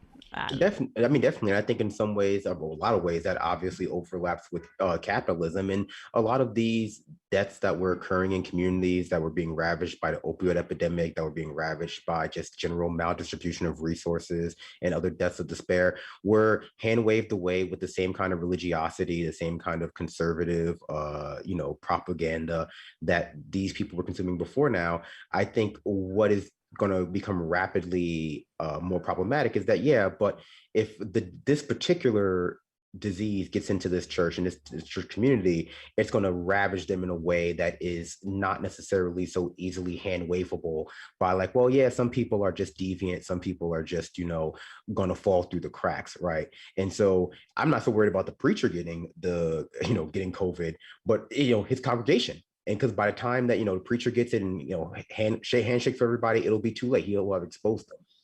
All right. Because those people are going out to like eat and stuff too after that. Oh yeah. All right. I have another clip lined up if that's okay with you guys. Yeah, let's do it. So Tucker Carlson over a few days ago, maybe over the weekend, was photographed with Viktor Orban, who is a right-wing authoritarian. Now, we've seen defenses of this purported journalism from the likes of Glenn Greenwald, because Tucker's there on a fact-finding mission. Actually, he's there to go to a fascist conference in which Orban will be attending. And Tucker decided to address the fact that he, I guess, met with Viktor Orban, or at the very least, he decided to carry water for Orban in a segment on his show, which he did from Hungary. Let's take a listen. And the people who instituted those policies, Hungary and its government, have been ruthlessly attacked and unfairly attacked. It's authoritarian. They're fascists. There are many lies being told right now. That may be the greatest of all. The last Hungarian revolution was less contested than our last revolution, and probably more transparent. That's true. It's not an endorsement of anybody, but that's true. So ignore the liars, rather, and the lawyers, and judge for yourself. Is it working in Hungary or not? We think that it is. Ignore the lawyers? What? He misread the cue cards or something. So where Tucker was he was delivering a speech at a place called MCC Fest, which is a conference sponsored by the Matthias Corvinus Collegium, which is a think tank. Oh yes, Gorka knows all about the... A think tank, hold on, a think tank which was granted $1.7 billion by Prime Minister Viktor Orban to help foster nationalistic conservatism. So if Tucker's speaking there and that think tank was funded by Orban himself, that's literally Tucker taking money from this guy and then going on television to talk about how he's not really an authoritarian. Not that Tucker needs to take money from a guy who bans gender studies and wants to criminalize homosexuality. Fresh in the news, interesting. In Orban's Hungary, spyware was used. This is the Pegasus spyware. In Orban's Hungary, spyware was used to monitor journalists and others who might challenge the government. The deployment of the Pegasus tool, confirmed with forensics, shows a willingness to use tactics previously deemed out of bounds. So, I guess like the Volk of Hungary came together and it's like, oh, we want to do a deal with the NSO group for that journalist monitoring software, and Orban's like, oh, I guess I have to follow the will of the people. Oh, right. Which I seem to recall Tucker was so outraged that there was a FOIA request made, and that he said that he was being monitored by the government. One would think that an ideologically consistent Tucker Carlson might be a little bit interested in the facts that you just laid out there, Matt. Yeah, I don't think so. Guess well, not. Hungary was obviously being transparent about it, being that we know about it now, right? Of course, right? That's that trend, that classic Hungarian transparency that Tucker's talking about. I just think it's unfair to judge Tucker Carlson for speaking at Swastikon. How in the world was he going to know that there's going to be Nazis there? That's just, you can't jump to conclusions. And Orban has been a figure of fascination for the sort of intellectual dark web types. Yes. Jordan Peterson went over there a few years ago and was talking about how like Muslims aren't compatible with democracy and that sort of great stuff. And Eric Weinstein issued a few tweets where he's like, what? How could this happen? I didn't get the memo about we're meeting with this guy. And there's been absolutely zero follow-up about that. Absolutely nothing. I mean, there was a lot of attraction among some members with Bolsonaro when he first took power too. I remember that's why I got banned from commenting on Dave Rubin stuff, because he heard that Bolsonaro was banning woke stuff at universities and was like, well, that sounds like a good guy to me. I haven't looked too into him, but that sounds good to me. And like, if you believe these people are, again, kind of drawing that Bill Gates, hyper educated, hyper competent, then they're just like supporting Nazis. They're supporting like fascists, and that's the case. But I would be willing to believe, that they are just a lot of uneducated about the ideology of fascism, the history of fascism, and they find themselves having these reactionary impulses that are incredibly fascistic and easily manipulated by actual real fascist leaders, and that's how they end up in bed with them. But they would never admit that, because they would think they're hyper competent, and maybe some of them are just knowingly going along with this. But I think that we have just a large deficit of intellectual curiosity on the far right that masquerades as, ironically, intellectual curiosity, which just leads them to platform and also get involved with people who, like, you should just really know better than be involved with. And I think, Orban is specifically more of I think, appealing figure to the intellectual dark web types, because he's a bit more shrewd than, say, a Bolsonaro whose shit is getting vacuumed out through his nostrils. Like, Bolsonaro is a bit more impulsive and nuts. Orban has been effectively executing this project for years now. And so I can't even imagine the meeting between these two minds. Like, think about Tucker Carlson and then just plaster him onto a leader. They're quite complementary, two peas in a pod. And this expands too to, like, J.D. Vance has touted a lot of like pro-natalist policies. It sounded a lot like Orban in his speeches in Ohio. He's like, like the country's run by childless leftist cat ladies and shit like that. And then also, of course, Steve King was a huge, proponent of Orban in the, when he was actually still in Congress. Right. In terms of the national model for right-wing populism, in the vein of even what Bannon's project has been, in conjunction with what Tucker wants to do, Orban is probably, would you say that, Matt, their like number one idol or vision of the Bannon Carlson type of leader? I can't think of anybody. Well, I mean, a few decades ago, it would probably be Le Pen or something. But sort of like those early '90s, like late '80s, like European, like integralist, like / proto-fascist groups that were springing up in the wake of the EU. But like now, like you said, now we have a few more actual like examples of these leaders in place. Like they glom onto them because like they're, I guess, speaking to that experiment being working in the sense that like, oh, you can have this anti-left government that a lot of these people think that they want and have it be something other than like a fascistic state.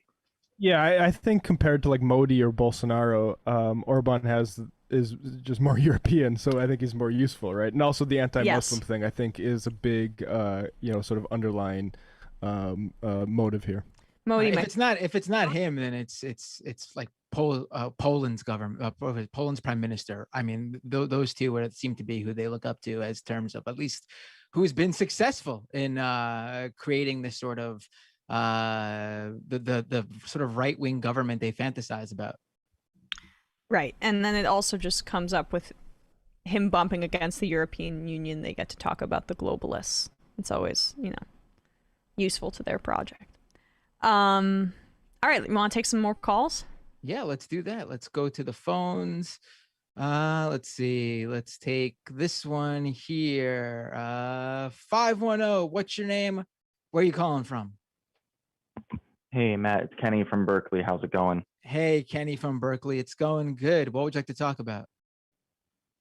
So I just want to mention, I know we have rare victories on the left, but the graduate students out here at the University of California, all of the UCs and also Lawrence Berkeley National Lab student researchers have filed to unionize, and we've been recognized by the Public Employee Relations Board. So the University of California has, I believe, 30 days to go ahead and accept that or contest it. So we're fighting for workers' rights out here, and it's a small victory that I wanted to share with the MR crew.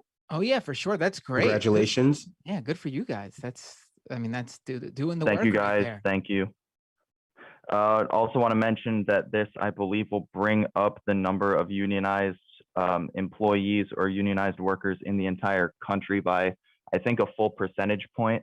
So we've got about 17,000 folks out here that we're representing who are trying to get in unit. So shout out to all of my fellow organizers who have been making this work possible. And thank you guys for doing the hard work of trying to cultivate a leftist sphere of influence on the web and out in your communities. So just wanted to say thank you all. It's going to take an army, but we're going to get there eventually. Thanks for the call. Appreciate the call. Thank you. Thank you guys. Let's go back to the phones, being that was a quick one. Let's go to 818. What's your name? Where are you calling from? Hey, what's up, guys? Dave from Jamaica. How you guys doing? Dave from Jamaica. How you doing? What was it to talk about? Well, I was thinking, due to the call you had yesterday and various media critiques, I've been thinking when it comes to how media is funded, like mainstream media, and of course, if it's corporate funded, you have those influences, and if it's government funded, you also run into similar problems as well. And then even with the independent stuff, we can see you can either have some crank like Jimmy Dore, black pill people, or you have people who somehow get captured by their audience. What would be a better way to fund it? That way you can kind of avoid these pitfalls, or do most of these kind of things just come with the territory? You guys have any thoughts on this one? I'm sorry. I'm sorry. I got a news alert on my computer. What were you saying? I mean, I think traditional funding models for media, like advertising, have kind of, failed at this point. Like, stuff like Vice, stuff like BuzzFeed, newer media, like not sort of old, like New York Times style legacy media, has failed to be able to generate the kind of revenue that they first were able to when the internet started and ad revenue was popping. And so now people have like switched to the subscriber model, I think, which is good for longevity if your, I guess, business model is lean enough. I think what you kind of have now is causing some of the newer media places to collapse, along with a lot of that ad revenue being captured by Google and Facebook, is that they try to, a lot of places have big ass offices in New York City where one or two people work, and the rent is like $3 million because it's Midtown Manhattan every year. And that's just probably no longer a feasible thing to do, especially when you're trying to like staff hundreds of other workers.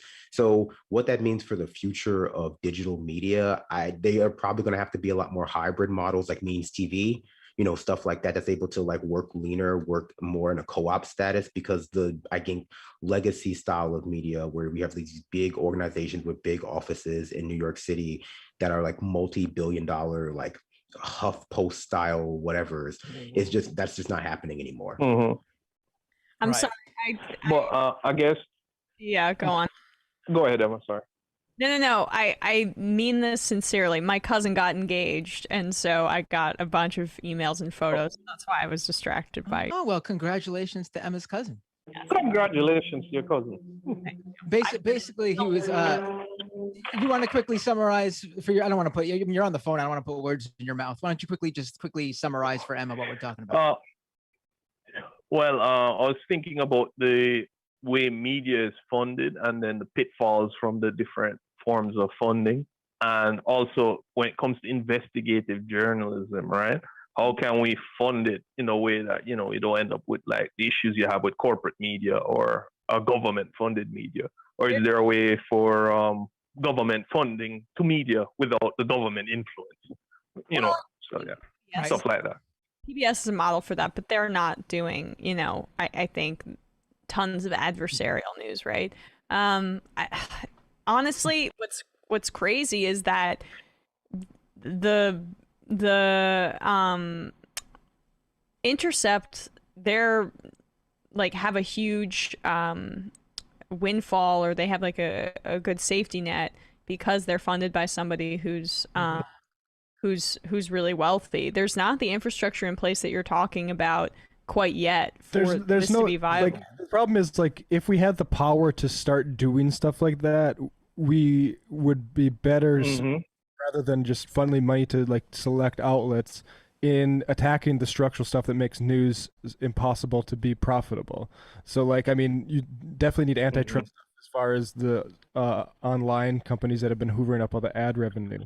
You also need to make it easier for any kind of people, like take the coercion out of capital. Like, so you need to decommodify things like healthcare, and also make housing a lot cheaper, right? Like these things necessitate a billionaire when you all of a sudden have to like pay so much in rent. Like you need to attack these things that basically would help all workers, I think, if you had the power to do that, rather than trying to target it towards journalism as a sector, because I don't think that can work super well. Like the ways we've done that previously in this country are like free postage for newspapers and stuff like that. And I don't know if you'd make some sort of deal like that for the internet, but I think fundamentally you just gotta reduce, like this is the media capitalism wants us to have. And unless we start to address with like the fundamental structures of capitalism, I don't think like one good project here or there can change it. Right. No, that's a great point. Good point, man. I guess for me, I see it as a catch-22 because guess one of the ways you can kind of deconstruct that is having a media that informs people, right? But as you said, that's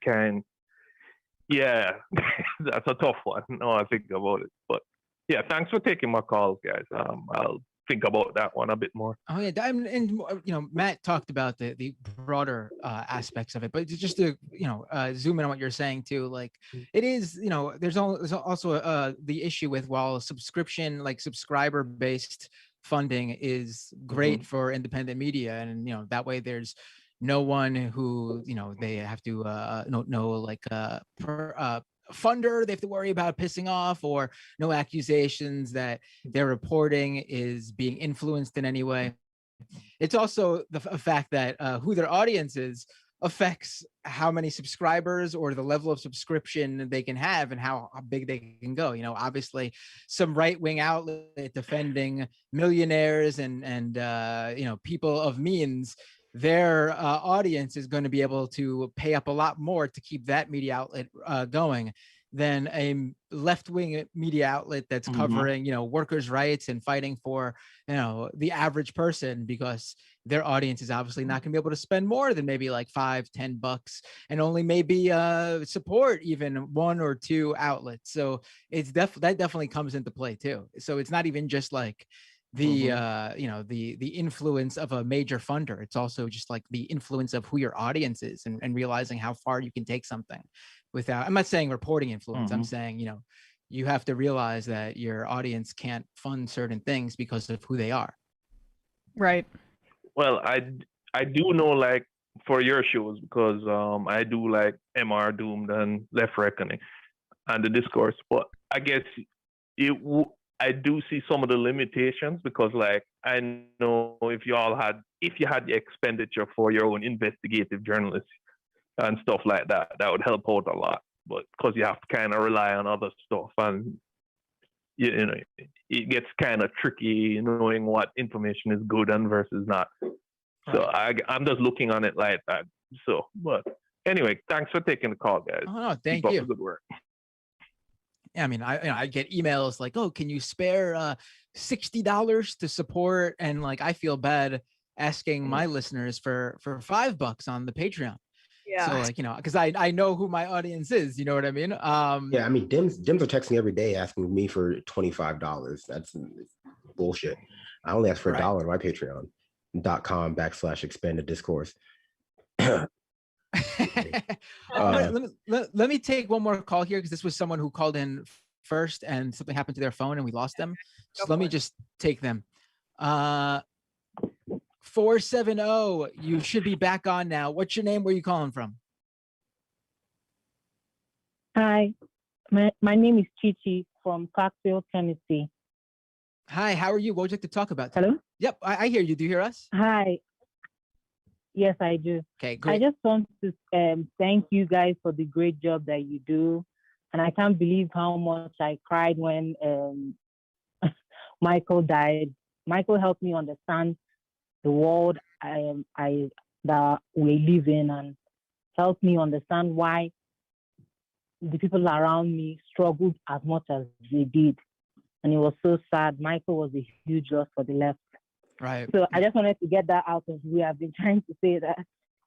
Then I just want to say that the whole Jimmy Dore left and the way they go about their politics is not going to help. It's not going to get through to Black Americans. And there was such a fantastic interview that Pascal did, and he talked about the ideological superstructures in the Black community. You can't get to them with that type of bombastic language that he uses. It's crazy. Oh no, I hear what you're saying. I mean, you could see it, and I'm sure maybe Brandon wants to speak to this more from experience as being a Black person. But I can see even just online when certain messaging obviously works for different people, and you can see just by who someone like Dore's audience is. I mean, he's not exactly bringing in a very diverse fan base, because I'm sure there's more than just that issue, but I'm sure that definitely plays into it too. I can't speak to any particular show because I'm not really a big consumer of just media generally. I'm a book reader. That you can tell by the glasses I wear. Oh, yeah, right. But no, I mean, I think this actually ties in pretty well with the previous caller's question about, what it takes for media to be successful, because ultimately it takes an audience. And I think where we're at right now, we're at 40, 50, however many years of like centrist media indoctrination of what you should be able to expect from outlets, what you should be able to expect from your local news journalists, what you should be able to expect from the political media apparatus, generally speaking. And so part of, I think, reaching people through media, through organizing, is getting people to have better standards for not only themselves, which is always enforced on you by our personal responsibility society, but also feeling capable of like holding others who are in positions of power at fault and responsible, right? I think that we have a situation where our outlets that serve us, media included, they're allowed to be wrong all the time. They're allowed to be wrong, uninformed, misinformed, and any pushback from the population is treated like, well, you're delegitimizing journalism if you don't take the New York Times reporter at your protest seriously. It's like, well, whose fault is that really?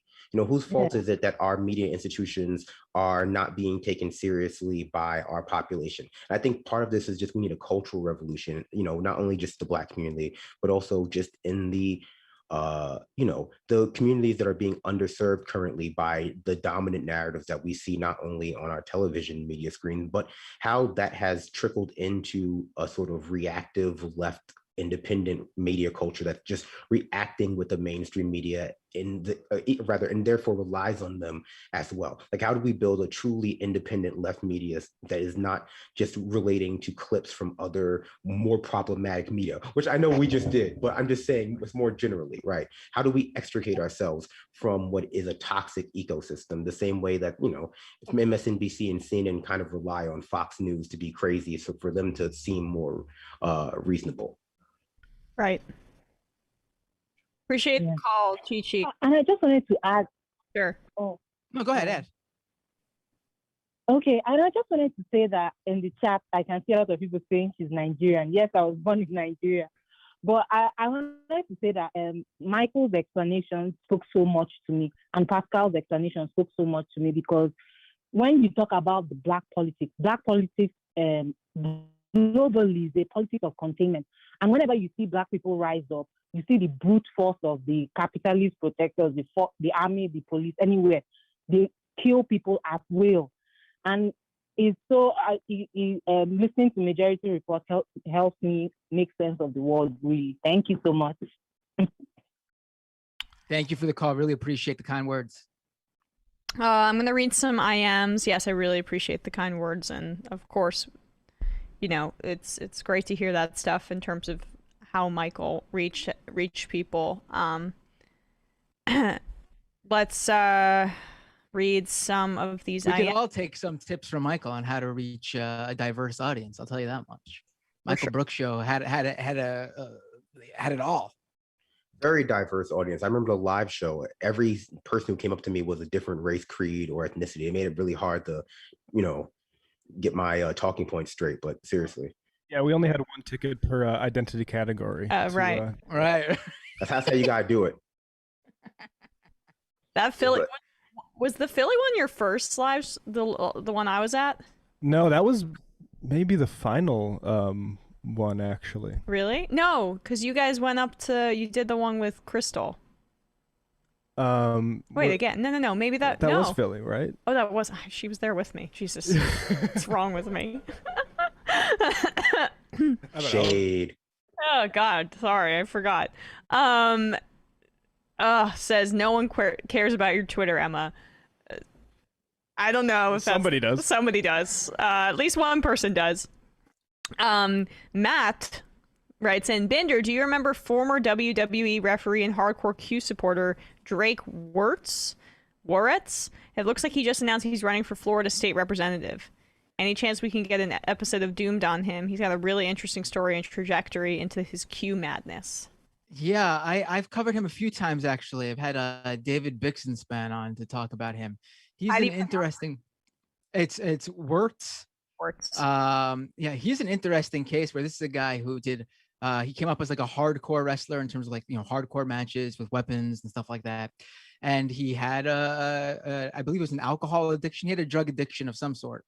And he got help and latched on to QAnon and proceeded to go full on board with QAnon. And he ended up getting released by WWE. A lot of wrestlers said they felt very uncomfortable around him. He had shown up at different like local Florida, Seminole County, city, council hearings or whatever in his WWE referee gear. So I'm sure they didn't like that part of it. So yeah, he was a real problem, and it's good to know, I guess, that he'll continue to be a problem. But I'm sure I'll do another episode on him, actually. In fact, I should probably reach out to him. I bet he would. He actually was doing a signing not far from me recently. Like he's still being accepted by certain people in the wrestling world. We should have him on the show. Yeah. Yeah. Well, I'm sure he'd love any publicity at all. Come Shower with Crowder says, Emma, that really was an incredible interview. I got so much out of it, and I feel a sense of relief processing that my poverty isn't a personal shortcoming. Thanks for the insightful questions. That's really nice. Ray says, Emma Majority Report Knicks basketball minute. Haven't seen Emma tweet about this. I'm always a little extra busy on the mornings I'm hosting alone. Haven't seen Emma tweet. What does she think about the Knicks getting Kemba, Fournier and keeping Randall? I'm excited. I mean, I think it just gives them pieces to play with. It gives them a core, and say they need to trade somebody. I mean, Kemba on $8 million a year, if he's able to hold up, and like last year and the year before were more anomalous with his knee, I'm very excited about it. Let's go Knicks. Let's go Knicks. And Bradley's a Knicks fan, so we have to deal with that going forward, Matt, unfortunately for you. Aaron is not cool says, Emma, let's take the edge off. Talk about some Bachelorette finale, please. People might kill me if I do this. I just will say I think Greg's an emotional abuser. That's all. Agreed. Theorist says, thanks guys for standing up to Glenn. Anyone who still uses the word Russiagate should have his press passes canceled, or should have to make out with Matt Taibbi for an hour. At some point, someone will actually ask one of them if they read the Senate intelligence report. I don't mind the term Russiagate. I think, just as a media critique, talking about Russiagate is fine. That's really about it in my view. It's the insistence that Russiagate is the main story, and de-emphasis of like any kind of QAnon issues or that I have a problem with. Agreed. Big Dick Cheney energy. Glenn wagging his finger at someone for a take that didn't age well is interesting, since he backed the Iraq War until at least 2004. Yeah, I deleted it within 20 minutes and posted an explanation, but what are you gonna do? Which Glenn cropped out, which is chicken shit. I did, yeah. I saw that Cody pointed that out on Twitter. Just like, Jesus, dude. Sam Cedar, VC repairman, says, I wonder what Dave Rubin thinks of Hungarian Prime Minister Viktor Orbanaro. What did he call Bolsonaro again? What did he call him? I can't remember. Yeah, Bolsonaro, is that what he called him? Like or something like that. Bolsonaro.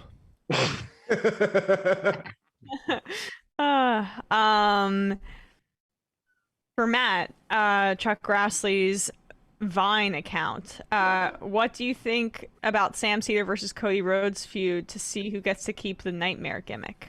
Oh, that would be that'd be interesting. Cody Rhodes, the wrestler who basically he's called the American Nightmare, Cody Rhodes, because his father was called the American Dream. Sam could have a David Arquette like arc in wrestling. Yes, that's very true. We could start with a movie, and then get him involved through there. Yes. And then end it with him getting rushed to the hospital because he accidentally got his throat slit in a hardcore match. You guys should look up David Arquette's hardcore wrestling match that he did. It's insane that a guy like him did what he did. Incredible. He got injured bad. Hugh for short says, glad someone called out Vaush yesterday and Glenn called out Emma, but you guys gotta stop platforming the Samuel character. Google Sam Cedar mise en scene. Canceling every content creator can only help the working class. That's hilarious. What did Vaush do? What did I miss here? Somebody had some weird thing in their own head about Vaush, and they called in and wanted us to reproduce it on our show. And yeah. Did you guys talk about? I'm assuming you did the Vaush Charlie Kirk debate on Tim Pool's show. No, I never watched it, to be honest. Oh, I mean, Vaush did good, and Charlie Kirk did really bad. And Tim Pool, astonishingly, when he's put in a role where he needs to moderate between two, he was pretty good too, actually. I mean, it's not, he wasn't the one making any arguments, but he did a good job making sure it was sort of like it moved on, and he did his job. I was surprised to see it go that way. And Vaush, as I think everyone expected, killed it. He's got to be on his best behavior, I think, lately. Right. I'm just asking questions. Says, I live in Florida, got the shot and still got the COVID, but I'll survive. The vaccine is doing exactly what it's supposed to do. App Inva says, Melinda on record has as having been openly against Bill and Jeff's ongoing relationship at the time. I need to check that out, because I was, and maybe this is wrong, but I had heard that you can't maybe trust all this stuff because it's coming out in the context of a divorce. Yeah. Oh no, I mean, come on. Like, being against someone meeting with a serial child trafficker for a decade and then like coming out a decade later, I think we've normalized that you get to just hold on to information in situations like this, and also like the myriad of Trump releases that keeps to come out of his administration. You get to hold on to it's at the most beneficial for you, and then release it. And like the fact that you dealt with it this entire time because it was beneficial to you that time. Like, and come on, like there are no winners in the Gates relationship, because she stayed with that situation because of the amount of money that was involved. And I think that there are a lot of incentives when you talk about these monolithic billionaire characters who not only are the heads of like billionaire families, but entire industries and organizations that will simply speaking out against that would endanger this entire system, and it's too big to fail. And I guess it's just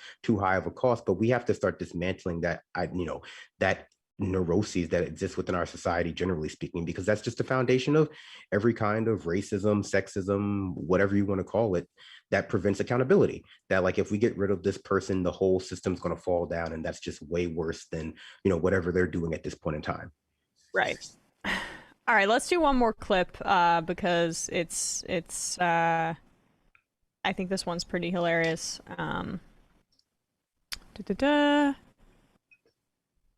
Wait, all right. Do we want to do this Peter Ducey, or do we want to do Meghan McCain?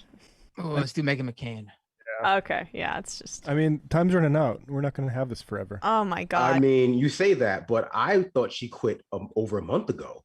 I know, this is just like the longest retirement tour since Derek Jeter.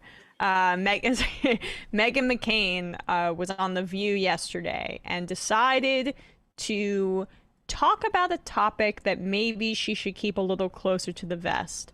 The topic, the bedazzled vest. She talked about nepotism in relationship with the Cuomos. Let's take a listen. You want to talk about nepotism? Not having to talk about the biggest scandal in the country when it has to do with your brother and you're hosting CNN. That's nepotism. The Cuomo family. Can we get Meghan McCain's opening words? I want to talk about nepotism just on loop? Because her just saying that is just hilarious. I can listen to that over and over again. Anarchy needs to incorporate that. And want to talk about nepotism? Want to talk about nepotism from Meghan McCain? That's great. Is there a hot topics on both The View and on Wendy Williams? I mean, again, we don't consume Wendy Williams, Brandon. Somehow you're able to consume Wendy Williams with all the TV. Because I'm black. Well, I did not say that. I did not say that. I mean, that's what I said. I do like her fainting. But you meant the video with the Swayze thing. That was like, I've seen that like 100 times by now. I've seen that too. About, how he has more, or I have more followers than him and he's dead. But anyway, start from all those followers. You want to talk about nepotism? Not having to talk about the biggest scandal in the country when it has to do with your brother and you're hosting CNN. That's nepotism. The Cuomo family and CNN are the worst kinds of nepotism that the media has an example of. If it were my brother, if my brother were somehow the governor and he had been accused of this, you are damn straight I'd be talking about it on The View this morning, and that makes all of them cowards. So I hope that Governor Cuomo is either forced out of office or resigns, and I hope that his brother Chris Cuomo has any kind of retribution whatsoever for his show. I think it's fantastic that the woman who constantly goes, my father, my father, my father, used a hypothetical example of my brother. We just have such a nation of like enabling of the most bad faith arguments ever, that I don't understand how you can even watch that and not laugh and then immediately demand she leave, because it's just so divorced from reality. But God bless America, like that's just what people do. Like they just go, yeah, Megan, that's a great point, didn't you quit? Yeah. Like that's just, and you can't say that doesn't have like a deep impact on this, like the cognitive ability of the nation. Because come on, like that's all she does. If you made a medley of Meghan McCain saying my father, it'd probably be like a full hour long. Oh, well, they've done that. They've done that on YouTube. I'm going to send it to Bradley, and Bradley, maybe you can pull it up. But I would love a remix of this with Chris Cuomo saying my brother in the middle, because I mean that's I think an apt way to say actually both of you are products of nepotism. Hold on, I'm sending this right now. This is well, I mean, I feel like Chris Cuomo and Andrew Cuomo being in their position is not because they're brothers, it's because their father is Mario Cuomo. And I hope it's Mario, and I'm not just doing it. And so she can't talk about that. It's actually Luigi Cuomo, and then his brother Mario Cuomo. It's actually Waluigi Cuomo. Matt, thank you. I looked it up. But no, so either she doesn't know that, which I would 100% believe, or, to point out that, well, just because their father actually was the mayor of New York, that they're both in positions of power would be just hitting too close to home. Yeah, because it involves an elected official giving their child a job in media. She would not be familiar with that, but just a reminder of Meghan McCain's rhetoric as we say goodbye to her storied tenure on The View. Oh. My father, my father, my father, my father, my father, my father, my father, my father, my father is my father, my father's my father, my father, my father, I mean, my father, my father, my father, my father, my father, my father, my father, my father, my father's my father, my father, my father, my father, my father, my father, my father, my father, my father, my father, my father, my father, my father, my father, my father's my father, my father, my father, my father, my father, my father, my father, my father, my father, my father, my father, my father, my father, my father, my father, my father, my father's my father. My father, my father, my father, my father, my father, my father, my father, my father, my father, my father, my father, my father, my And we want to give credit to look up Meghan McCain saying "my father" for 1 minute straight from only 90s kids on YouTube. I think I've forgotten who my actual father is after hearing that so many times. Yeah, right. I know. It's one of those things where you hear the word so many times and it stops sounding like an English word. Like it's incomprehensible. My father, my father, my father, my father, my father, my father, my father. All right. Never says like. Listen, dad. if I had a brother, that I just can't get over that. That she went with the hypothetical in this scenario. Oh my! Doesn't she God. have a sister? The adopted Meghan McCain, the adopted McCain. That they never talk I think about. she's got. Yeah, I think she's got a. Yeah. I think they got a few kids, right? They adopted. Yeah, I think she definitely has siblings. I know her daughter is named Liberty. Well, you know, she has siblings, but she wouldn't help them. That's the point. She has an adopted sister. Gotcha. Well, Meghan. There's a few. Yeah, there's got a Meghan McCain. You got a Bridget McCain, a Sydney McCain, a James McCain. There's a bunch of McCains apparently. Muffada. And this is the most talented one. All right, let's read some more IMs, and then we are going to end on the earlier side because I have an earlier interview for the Peacock show that we do. Okay. I was going to see if you wanted to take one more call, but I don't think we'll have time, right? Well, you know, I just am making this unilateral decision because, again, I don't know if people are aware. We do an extra show for Peacock. We shoot after the show. That's what I go off to do, and I like to prepare. Sam doesn't need as much preparation as me, but I like to very thoroughly read these articles before, otherwise I'll have panic attacks and not have anything to say. So that's what I've got to do. I'm going to read. You got to go to the store and get your peanuts. No need to make a whole big thing. You need your peanuts that you chew on while you're doing the interview, right? I'm a cashews person, and it's in this bag. I'm sorry, cashews. Okay. I was going to go with pistachios, but then I was like, I don't remember Emma ever saying she liked pistachios. So I'm with peanuts because it seemed like the safe bet. I do like all of those things. I do like all of those things. Matt told me the other day that he does not like any nuts.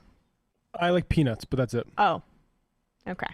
Well, I mean, I don't. Yeah, I am like. Do you ever get any nuts from those street vendors? Because those are magnificent. Those are the most delicious peanuts or whatever kind of nuts. I don't remember what exactly they sell, but they're so good. If there's anything like cashews or pistachios or this other stuff, like no. If it's only pure peanuts, that's my jam. Do you like them salted? Lightly. Lightly salted. Flavio Both Hands says, Bradley and Emma, you're from New Jersey, right? Last time I was in Brooklyn, I went to a deli and they had a Taylor ham, egg, and cheese sandwich on the menu. Is Brooklyn the new New Jersey? No. I don't think so. But what's the split? Is Taylor ham South Jersey? Or? No. Taylor ham is North Jersey. It's pork roll in like south of Cherry Hill. It's which I would never ascribe to or subscribe to. It's not the real.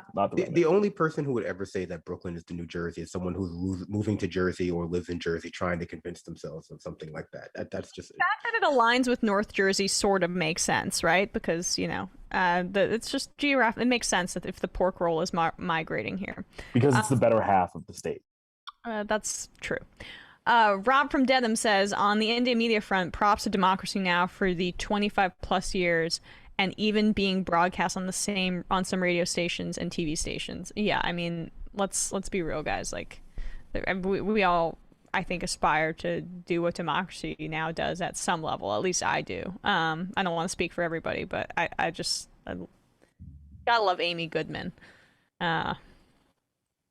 My boyfriend does a bit where he's pirate Amy Goodman, but anyway, I digress. Okay, can we hear this bit? Yeah, you can't just drop that. Yeah. Because I'm Amy Goodman. It's not funny. That's it. That's the thing. I don't do it. But I could turn back the hands of time. It's just so random that I find it funny. Not Emma's bit. If the bit is just saying your name in a pirate voice, then I could be pirate anyone you want me to be. I'm Emma Vigeland. Yeah, exactly. Not the bit. I'm just not equipped to do the bit. I listen to the bit and laugh at the bit.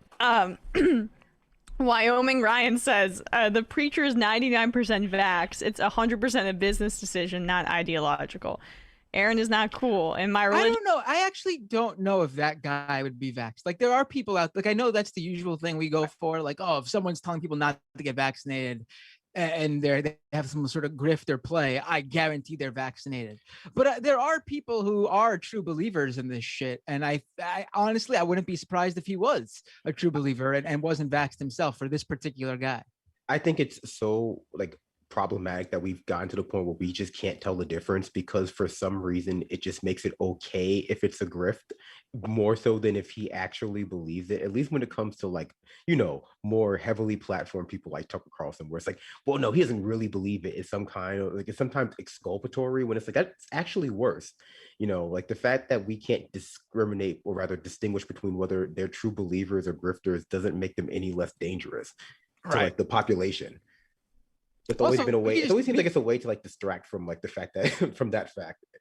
We could also just ask, someone should just ask him and we'll get the answer that way. Just like how Marjorie Taylor Greene refused to answer the question means that she's vaxxed, because obviously if she wasn't, she would have been shouting it from the rooftops. Yeah. We're just going to do a few more. Stale Nate. I bought into the Iraq War as a conservative teen raised on Rush Limbaugh, and even shook Rumsfeld's hands on a military base once in Korea. About a year later, I was in college and wish I spit in his face instead. And thanks to Majority Report / Michael Brooks, I'm a socialist now. But certainly more cancelable than Cuomo was nailing the optics here. Thank you. That's a sweet comment, and that's actually a really cool story.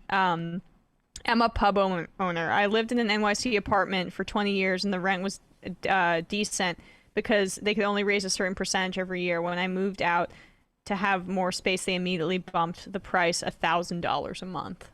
Yeah. Oh yeah, that's how they do. If it's rent stabilized, they can't raise it above. I think it's like something like 1% or something like that every year. I have a rent stabilized apartment actually. So yeah, same. It's a little bit less. Or more than that.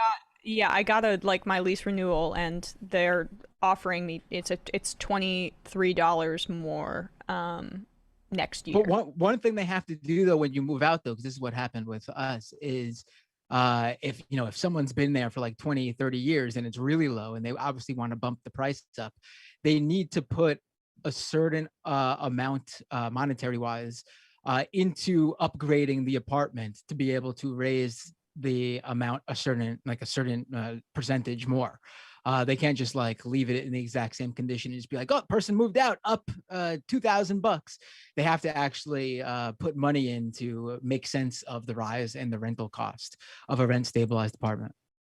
V says, shout outs to Doom last week. Matt really messed up how the media focused on the victims of work during COVID being business owners instead of workers. Jonah from Michigan says, hey crew, all 4 of my grandparents have COVID and they're all vaxxed. I'm a little nervous. Stay safe out there. I'm so sorry to hear that. Sam's OnlyFans says, hey MR crew, I am sorry Emma for what you've been through recently by Jimmy Dore, but you know what? He doesn't know that he's messing up with a Viking warrior. I don't know if I'd categorize myself as that. I am sure Emma already knows, but I've found out recently from a Norwegian friend of mine that Vigeland comes from Old Norse meaning Viking land. Yes. In fact, there's an actual town in Norway today called Vigeland or Vigeland. Jesus.